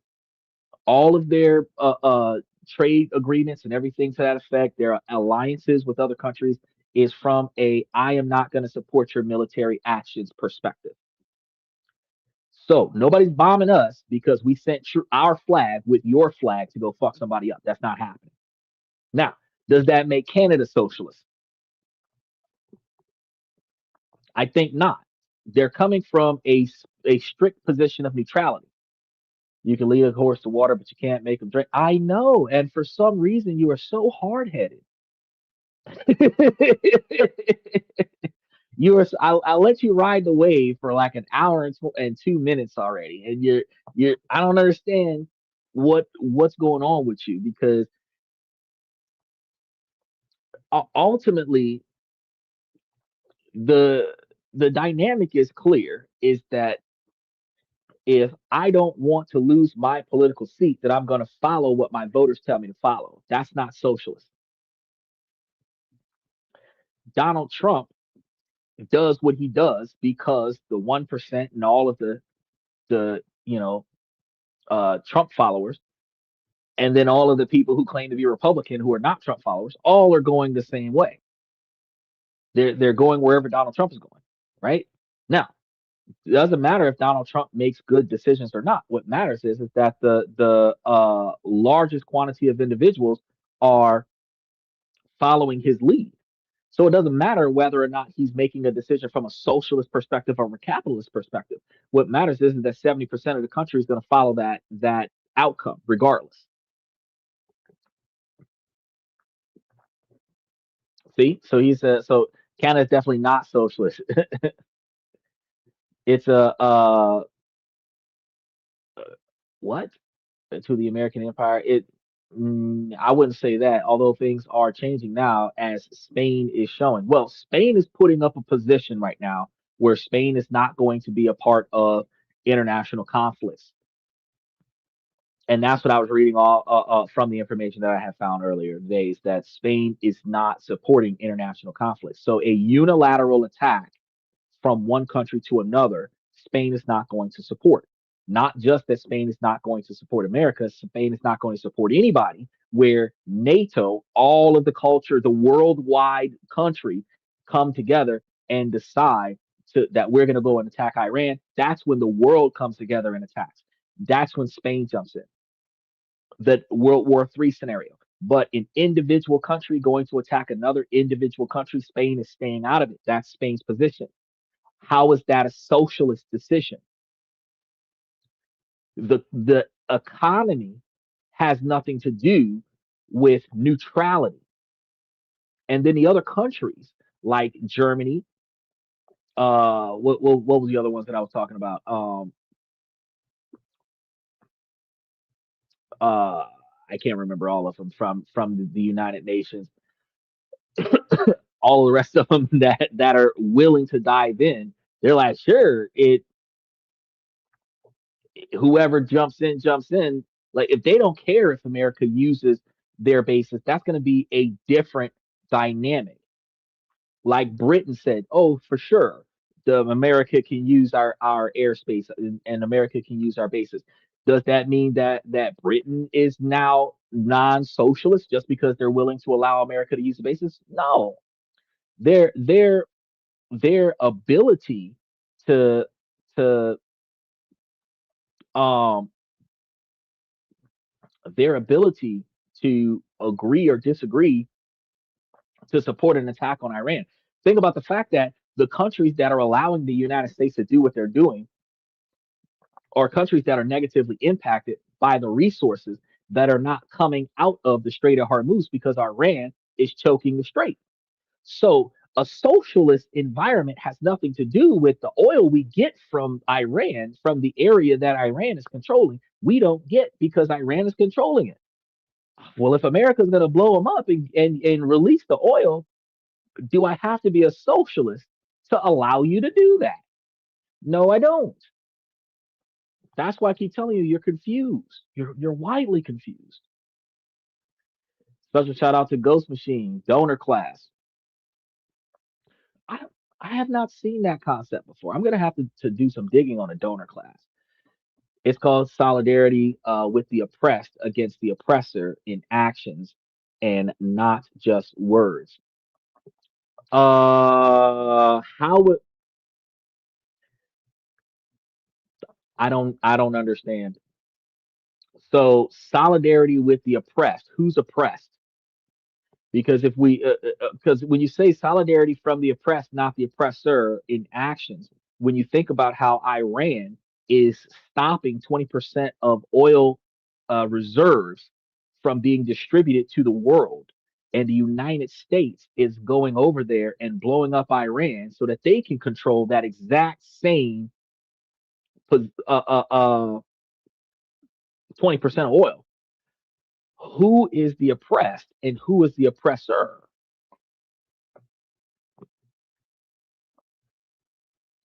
The Palestinians, which has nothing to do with America.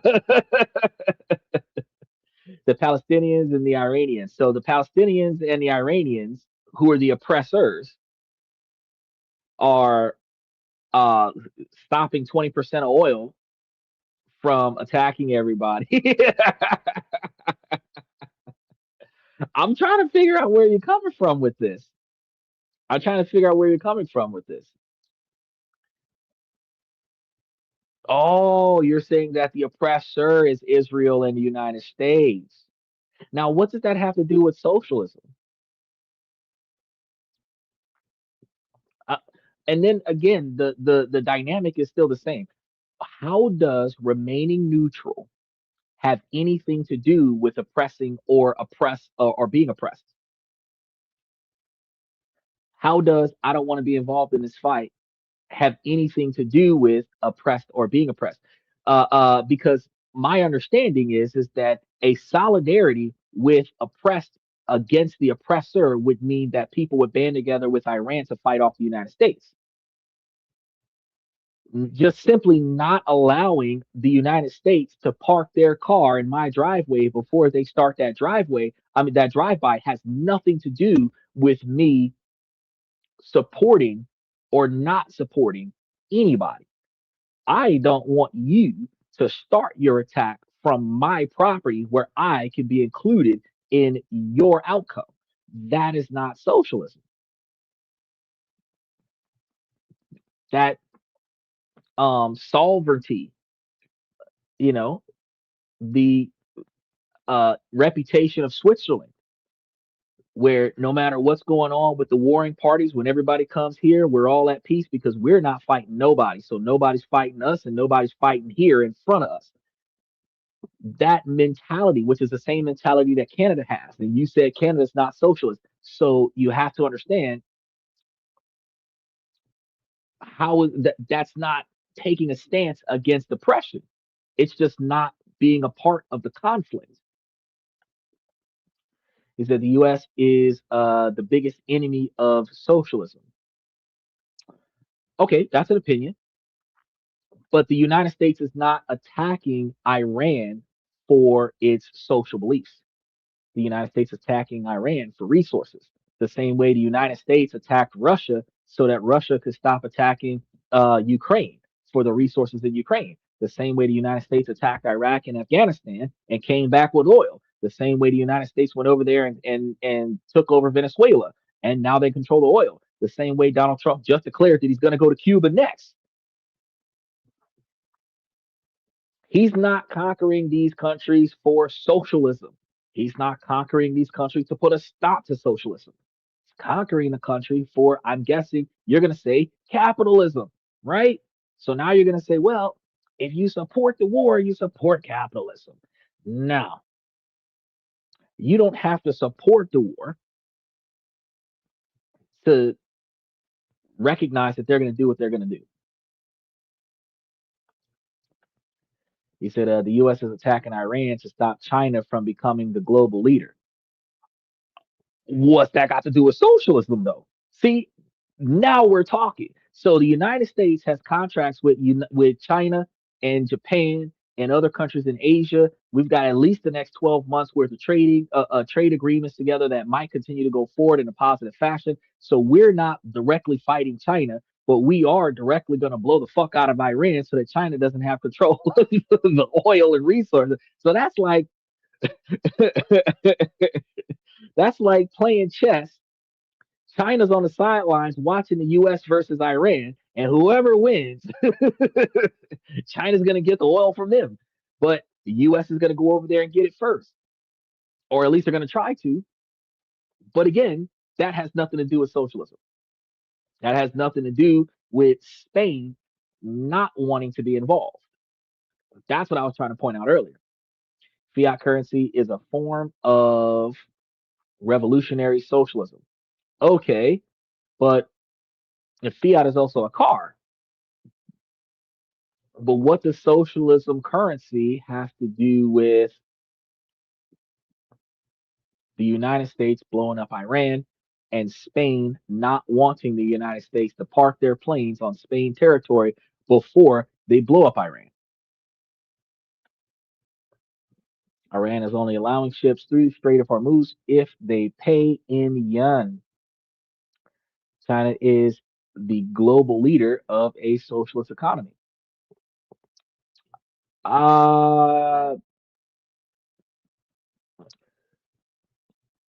Actually, Iran is allowing people to come through the strait if they pay. It is not specifically required for them to pay in yen, but China is the one buying, and China is buying in yen or yuan.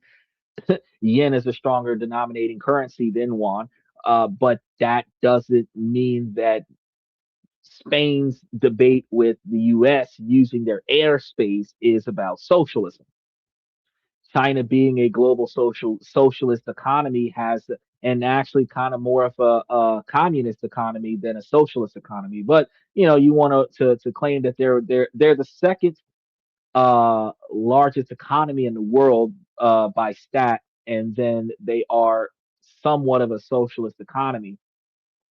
Uh, from that observation, How does that, again, because because today we're talking about Spain, US not going to Spain and then directly knocking off Iran. That's kind of what I was going from here.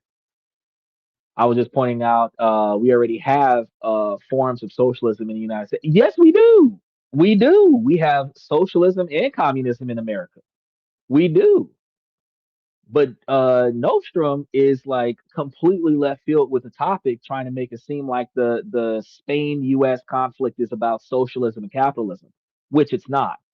It's not a autonomy for socialism.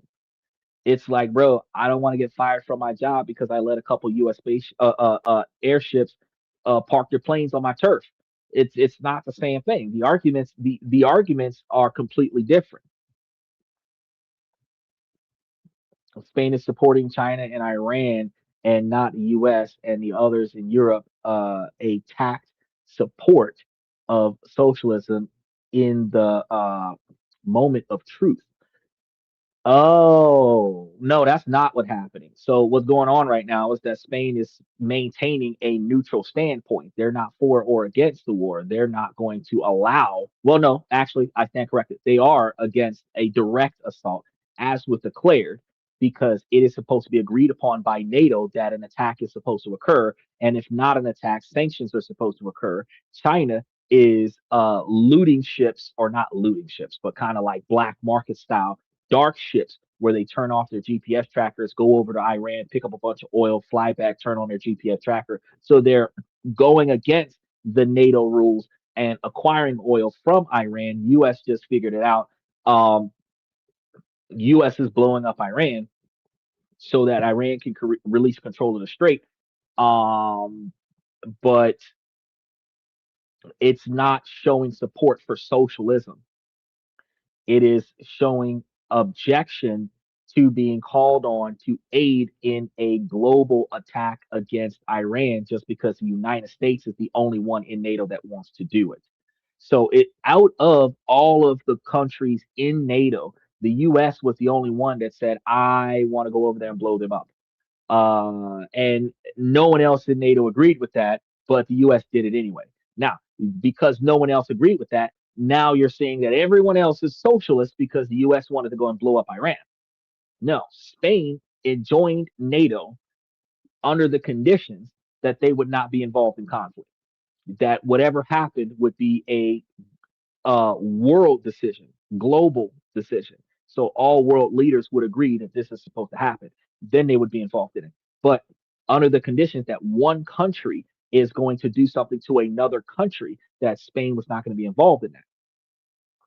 Now, that's not supporting China. That's not supporting Iran. That's not rebelling against the United States.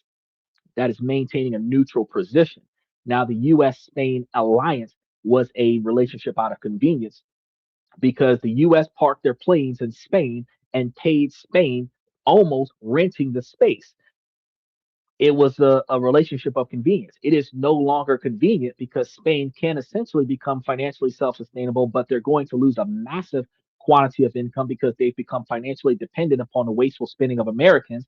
So while it will hurt their economy to sever their trade relations with the United States, they can take the stance that we're not going to get into your one on one fight with Iran. That's not a support of socialism. That is saying, I don't want to be drugged into your bullshit over there. That's what that is. That doesn't. If a Democrat and a Republican is fighting in the street and you don't want that fight to happen on your yard, you don't automatically become a Democrat or a Republican. You just don't want to be involved in the fight. Just deliberately maintaining a neutral position. Other countries that are far more impacted by the oil not coming out of the strait might say, yeah, sure, you can go ahead and park your planes over here because you're going to stop them from costing us more money. So we're not going to get involved, but we're not going to stop you from doing what you're doing. At the end of the day, they're not for or against the battle per se, but they're not going to stop the United States from doing what they're doing because if Europe has to spend more money on fuel and US is going to spend more money on fuel in order to blow up Iran so that they can get the fuel so that Europe can get the fuel cheaper, at the end of the day, it's like the lesser of two evils. Let those two duke it out and whoever Whoever has it at the end, and then we just pay the difference. He says, and you can't be neutral on a moving train because the U.S. would not be happy to not get their way. No, you can be. That's a ridiculous thought process because at the end of the day, um, if you're on a moving train, the train is moving what you want it. You can be neutral on a moving train. I don't give a fuck what happens, where this train goes, and how this train gets to where it's got to get. If it's got to run over 10,000 people, as long as it doesn't derail itself, I'm on the train. I'm not controlling the direction that it goes. You can remain neutral on that. You can leave it up to the conductor whether or not they hit one person or hit 45. As long as the train doesn't capsize and kill me, it is what it is. You can remain neutral on a train. But if you're in an alliance with the United States where every time you had a beef with somebody else and you called alliance help and say, hey, send troops, I'm under attack, and the US sends troops. And then now when the US says, hey, I want to do a political skirmish, send troops, I don't want to be involved in that. That you can't be neutral on the call for help when reinforcements came on your behalf. That's going to be the argument. You can't say, well, I can always borrow money from you to pay my rent, but then when you need money to pay your rent, I'm not willing to help you. You got to figure it out yourself. I'm going to remain neutral in that situation. So it's not about being on a moving train and being neutral. It's about being in an agreement where we benefit from each other's involvement in this relationship. We're codependent towards one another, and it's only a codependent relationship when it benefits you. But when it benefits me, you don't want to help me out, and that is not a favorable relationship. But all that means is that the relationship is not. It needs to be reconstructed. The relationship was, if I give you money, I can use your place for whatever I want. When that relationship changes and you decide that I can't use your space for whatever I want, I cannot give you money just for the sake of giving you money because I was giving you money to use your space. Now that I'm not using your space anymore, I'm not giving you money anymore. Our financial relationship is dissolved. Now, that has absolutely nothing to do with a American citizen who has no involvement in the decision being on that train, because the train of the United States conquering resources around the world over the next 2 more years that Donald Trump is in office, we're going to be on that train, whether we want to or not. As long as you live in the United States, you're going to be on that train. Now, are you going to protest in the streets and get shot by ISIS so that you can protest the war? That is going to happen whether you go outside or not. Or are you going to mind your own fucking business and go to work every day and take care of your family? You can remain neutral, meaning that it doesn't matter. You could be opinionated. You could be opinionated. You could be completely against the war. You could be completely against the war, but you're not going to block traffic during the 5 o'clock rush hour. You're not going to block the major freeways in California because you're against the war. So, um, that's kind of the misconception that we have, because you believe that somebody has to declare being a capitalist in order to report on global conflict. You've claimed that it's got to be a socialist move. It's not about socialism. It's not about it. It is a capitalist tactic because they're controlling resources and they're going to profit off of those resources. So that's capitalism. But they're not defending socialism by not being a part of the war. They're not because defending requires to fight. They're not fighting. They're just not allowing you to park your shit on their turf. That's what you. So you got to really call a spade, because even the countries, Germany and all the other countries that would allow United States troops to park and camp out and refuel and then head out, they're not in it. But I mean, they're not going to stop it. But it doesn't matter who controls the straits. Somebody is going to charge Germany for oil. Now, is it going to be the United States or is it going to be Iran? because Iran is charging a hefty premium. So if it's cheaper to buy it from the United States, why stop the U.S. from going to get it?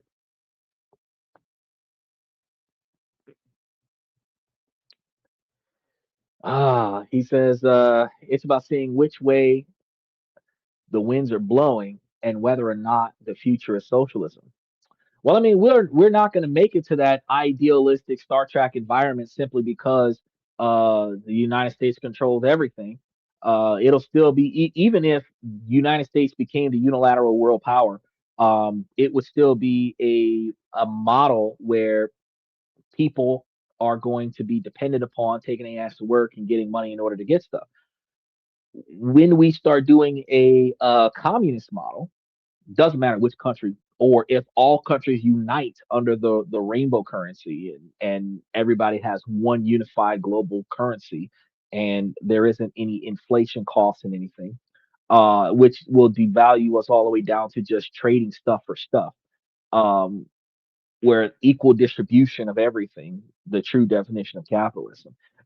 We would fall into a Star Trek model where you take your ass to work every day, you put in your time, you go home, you only have what you need. You don't stockpile anything because you don't need to, because you'll be given everything that you need on a regular basis. If everybody has a fair share of everything, there's no need for currency because you will get enough clothes to last you to the next time you need clothes. You'll get enough food to last you to the next time you need food, and you will put in enough work in order for you to earn the right to receive. Now, how many hundreds of years will it take for us to get to that level? As long as there is the capabilities for the top 1% in the world to control 99% of resources, everyone else has to scrape, claw, and climb their way to a self sustainable position because the top 1% are not going to release the capital, even distribution to everybody. Because just like I told you, Donald Trump could give every American $1 million out of his $4+ billion, still not be broke, still have generational wealth that his family can't spend in a lifetime responsibly. And then we would not have a poor class because everybody would be a millionaire. However, because the majority of Americans do not know how to save money, do not know how to invest money, and they primarily spend every dollar that they get, they will likely be broke in less than a year. But if everybody got $1 million from Donald Trump, and everybody put that $1 million into a brokerage account, and everybody was getting dividends off of that $1 million, even if it was just 10%, where they would be making 100,000 a year guaranteed every year, where they wouldn't have to work. They still go to work, but they wouldn't have to work. You would likely have a Dubai style society where nobody would be broke. But because everybody is wasteful, even if he did that and everybody had a base standard of living where they had $100,000 a year coming in, you ultimately understand that people would be wasting more money. They would be spending a lot more money, which would trigger inflation. And then the poor class would be millionaires because people are wasteful. And that's just one of two billionaires. Because if Elon Musk did the same thing and gave everybody $1 million, now everybody would have $2 billion. And even at 10%, everybody would get $200,000 a year. It'd be a guaranteed income. You wouldn't have to go to work. You would have money to pay for shit, right? You'd be able to live in California with that kind of money, never have to work a day in your life. Everybody would have that, right? But what do you think would happen? Manual labor jobs would go under because nobody's coming to work. You would have to replace blue collar work with machines because nobody wants to do any work because everybody's got enough money where they don't have to work, right? And then the poor minded individuals make financially stupid decisions. So likely, if everybody was fiscally responsible, the working class economy would crash because nobody would go to work. But everybody being irresponsible, they would likely spend that $1 million in less than a year, be broke as fuck next year, and have a gift tax to pay for next tax season, which they couldn't afford. But yeah, they might have their own house and they might have a Bentley or something like that in the front yard where they would have bought them a $700,000 or $800,000 house cash up front, and they would have bought them an expensive $250,000 to $500,000 car cash up front, so that they would have a brand new vehicle that they're going to crash inside of 6 months, and they have a brand new house that they have to pay to maintain.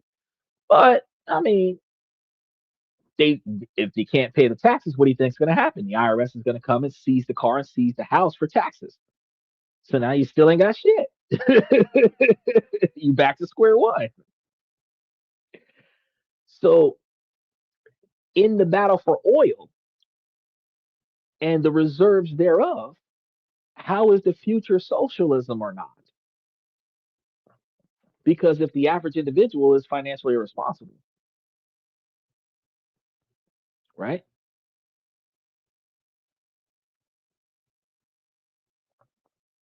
That's what I'm trying to get you to understand. And I mean, it took a while for us to get there, but I mean, yeah. Um, the single most important factors that we have is powerful and deeply ingrained in some anti-war sentiments among the Spanish populace. And the memory of the 2003 Iraq War remains a defining political event, not a socialist one. So the images of millions marching and the subsequent electoral punishment of the government that ignored them created a powerful lesson. And that's what I was trying to explain to you.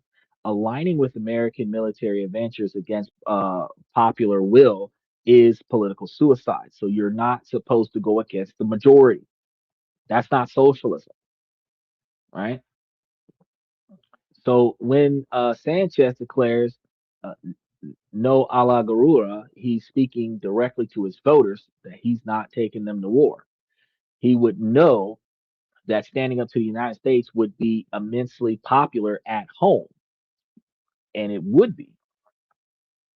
Opinion polls in this scenario would likely show a surge in approval for Sanchez to maintain his position in office and his government. Now, the opposition and their parties would be left in a difficult position, as criticizing Sanchez would mean appearing to side with a new war in the Middle East. Deputy Prime Minister uh, Marari Jesus Monteiro might state plainly, Spain's sovereignty is not for sale.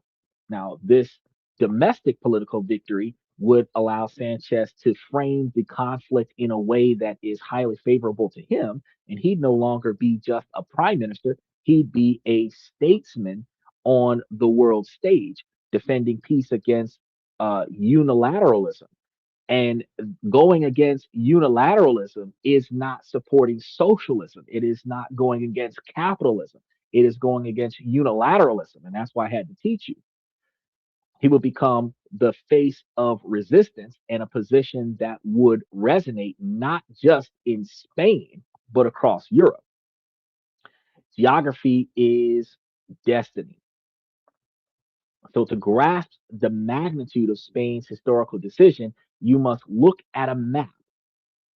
The Iberian Peninsula sits at one of the most critical crossroads on the planet, controlling the Strait of Gibraltar, the only gateway between the Atlantic and the Mediterranean. The naval station at Rota is the crown jewel of the U.S. Navy in Europe. Further inland, uh, Moron Air Base is a key staging post for the United States Air Force. Their denial is not a mere inconvenience, it is a strategic amputation. But strategy exists in a world of economic realities. Now, a full blown trade war, as threatened by a Donald Trump in the White House, would be devastating. The United States is one of Spain's largest trading partners, and billions of dollars in goods flows across the Atlantic. A trade cutoff would cripple key sectors of the Spanish economy. That's what we were getting to today. And yet, In the midst of this standoff, a fascinating counter narrative could unfold because while their governments are at uh, loggerheads, American citizens might flock to Spain in record numbers because a conflict in the Middle East could make the entire Gulf region a no go zone for tourism. Travelers would scramble for alternatives, and Spain, with its sunny climate and rich culture, could become a prime beneficiary. Now, this will create a surreal disconnect because the president of the United States would be threatening to economically sever ties with the nation that his own citizens are choosing as their number one vacation destination. And it's a powerful reminder that in our globalized world, the currents of culture and commerce often flow in different directions from the tides of politics, which Nordstrom could not understand for the last hour and a half out of our 2.5 hour show. So, with headlines dominated by talks of diplomatic uh, ruptures, a practical question arises. Would it still be safe to travel to Spain? Now, the short answer is surprisingly yes. The first thing to understand is the official US State Department travel advisory. Despite the heated rhetoric, the travel advisory for Spain would likely remain at a current level 2 out of 4, exercising increased caution. Now, this is not due to the diplomatic spat, but pre existing concerns with that are common for many Western European countries and the threats of tourism and the potential for civil unrest. The advisory warns that terrorist groups may conduct acts with little warning and that demonstrations are common features of life in major Spanish cities. The advice is simple: avoid large crowds and follow the instructions of the local police. So, what should you do when you're traveling? The recommendations are straightforward. First, you want to enroll in the Smart Traveler Enrollment Program. Step: this is a free service, registers your trips with the nearest US embassy. Second, continue to monitor State Department websites for updates. Third, exercise common sense precaution. It's vital to note that commercial air travel would be completely unaffected. The airspace closure causing so much friction would apply exclusively to military aircraft. So your flight from New York to Barcelona would operate as scheduled. Spain's airports, trains, and hotels would be open and, as we noted, likely busier than ever. The diplomatic battle is being fought in the corridors of power, but on the streets of uh, Seville and the beaches of Malacca, life and tourism would carry on unaffected. So, what this scenario illustrates is more than just a hypothetical disagreement between friends, it's a tectonic shift, a moment where a sovereign nation could deliberately uncouple itself from the American security apparatus,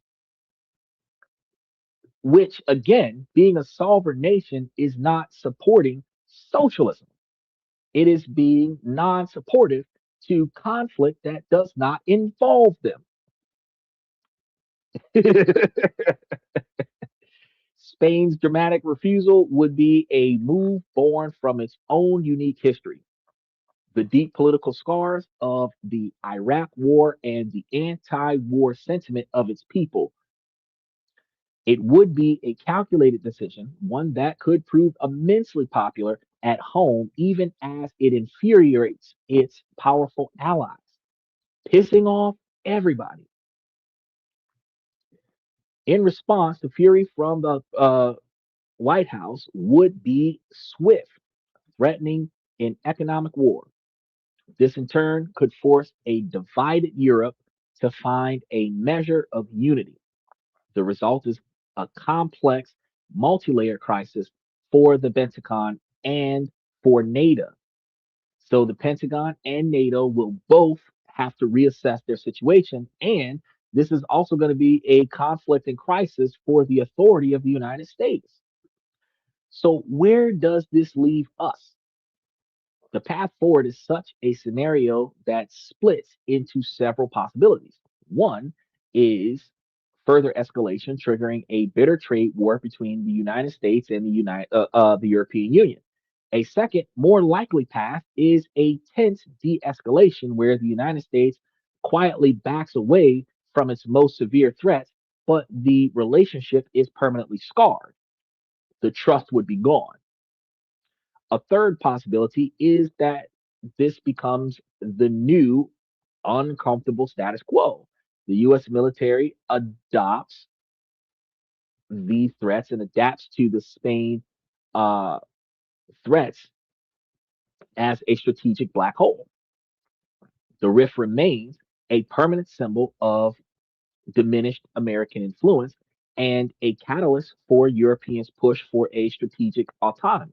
Spain's act of defiance would be seen in hindsight as the moment Europe began to seriously build a security identity independent of Washington.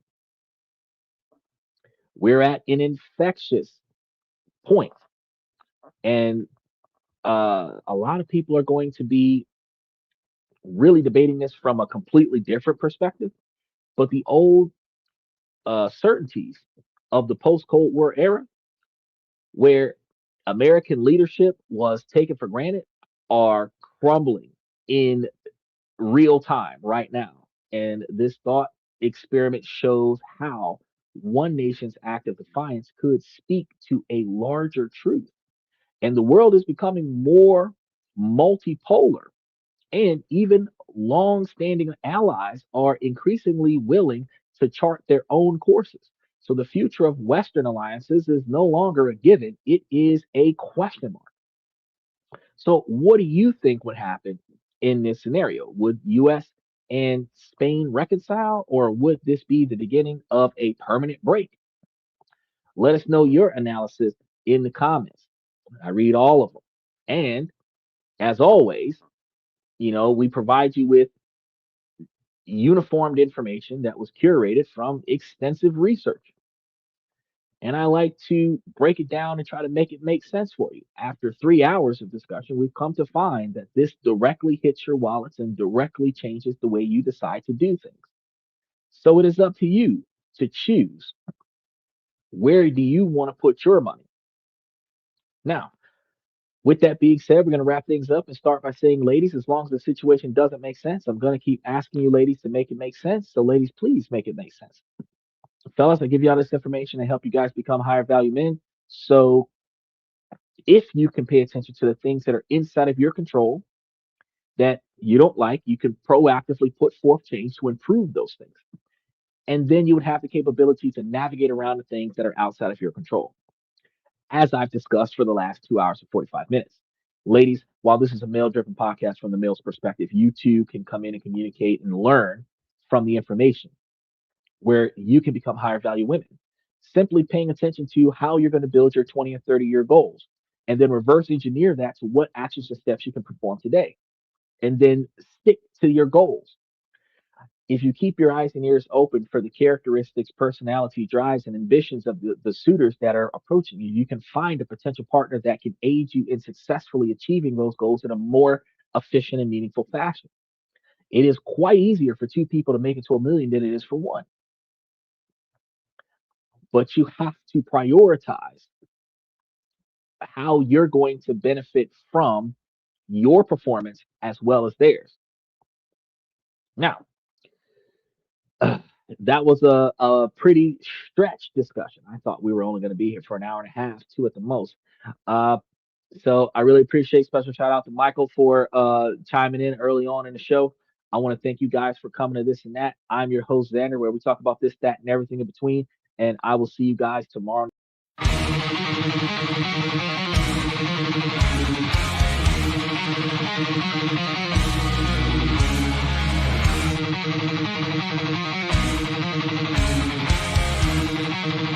Higher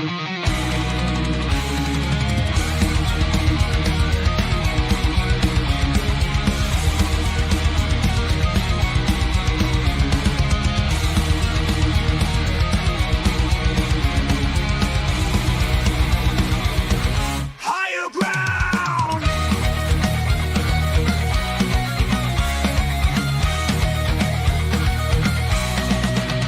Used to chase validation, now I validate myself.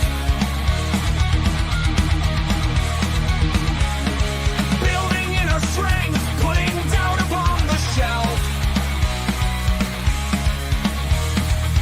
No more unnecessary drama, no more wasted time.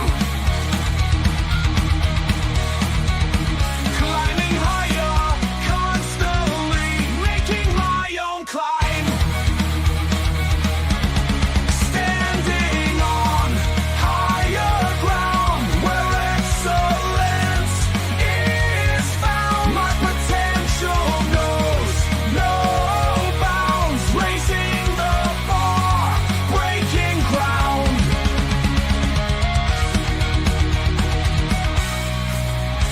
My network is my net worth.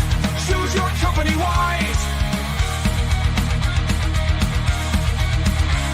Surround yourself with eagles, not with sheep in disguise. Every interaction is a reflection of my brand. Quality over quantity, that's my personal command.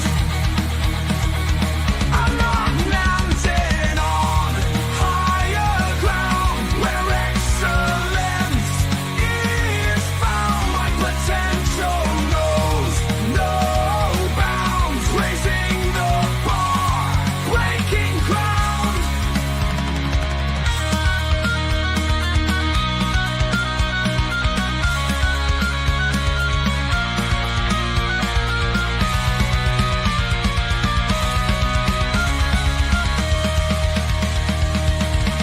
I'm not just living, I'm manifesting my vision, cutting through limitations with surgical precision. My expectations are my compass, my respect is my shield to mediocrity and chaos. I will never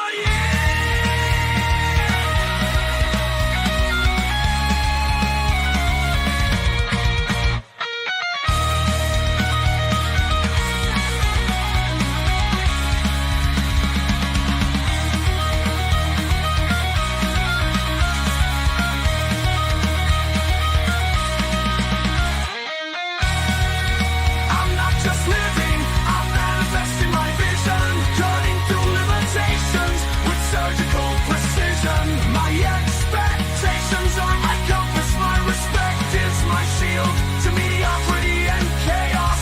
I will never yield.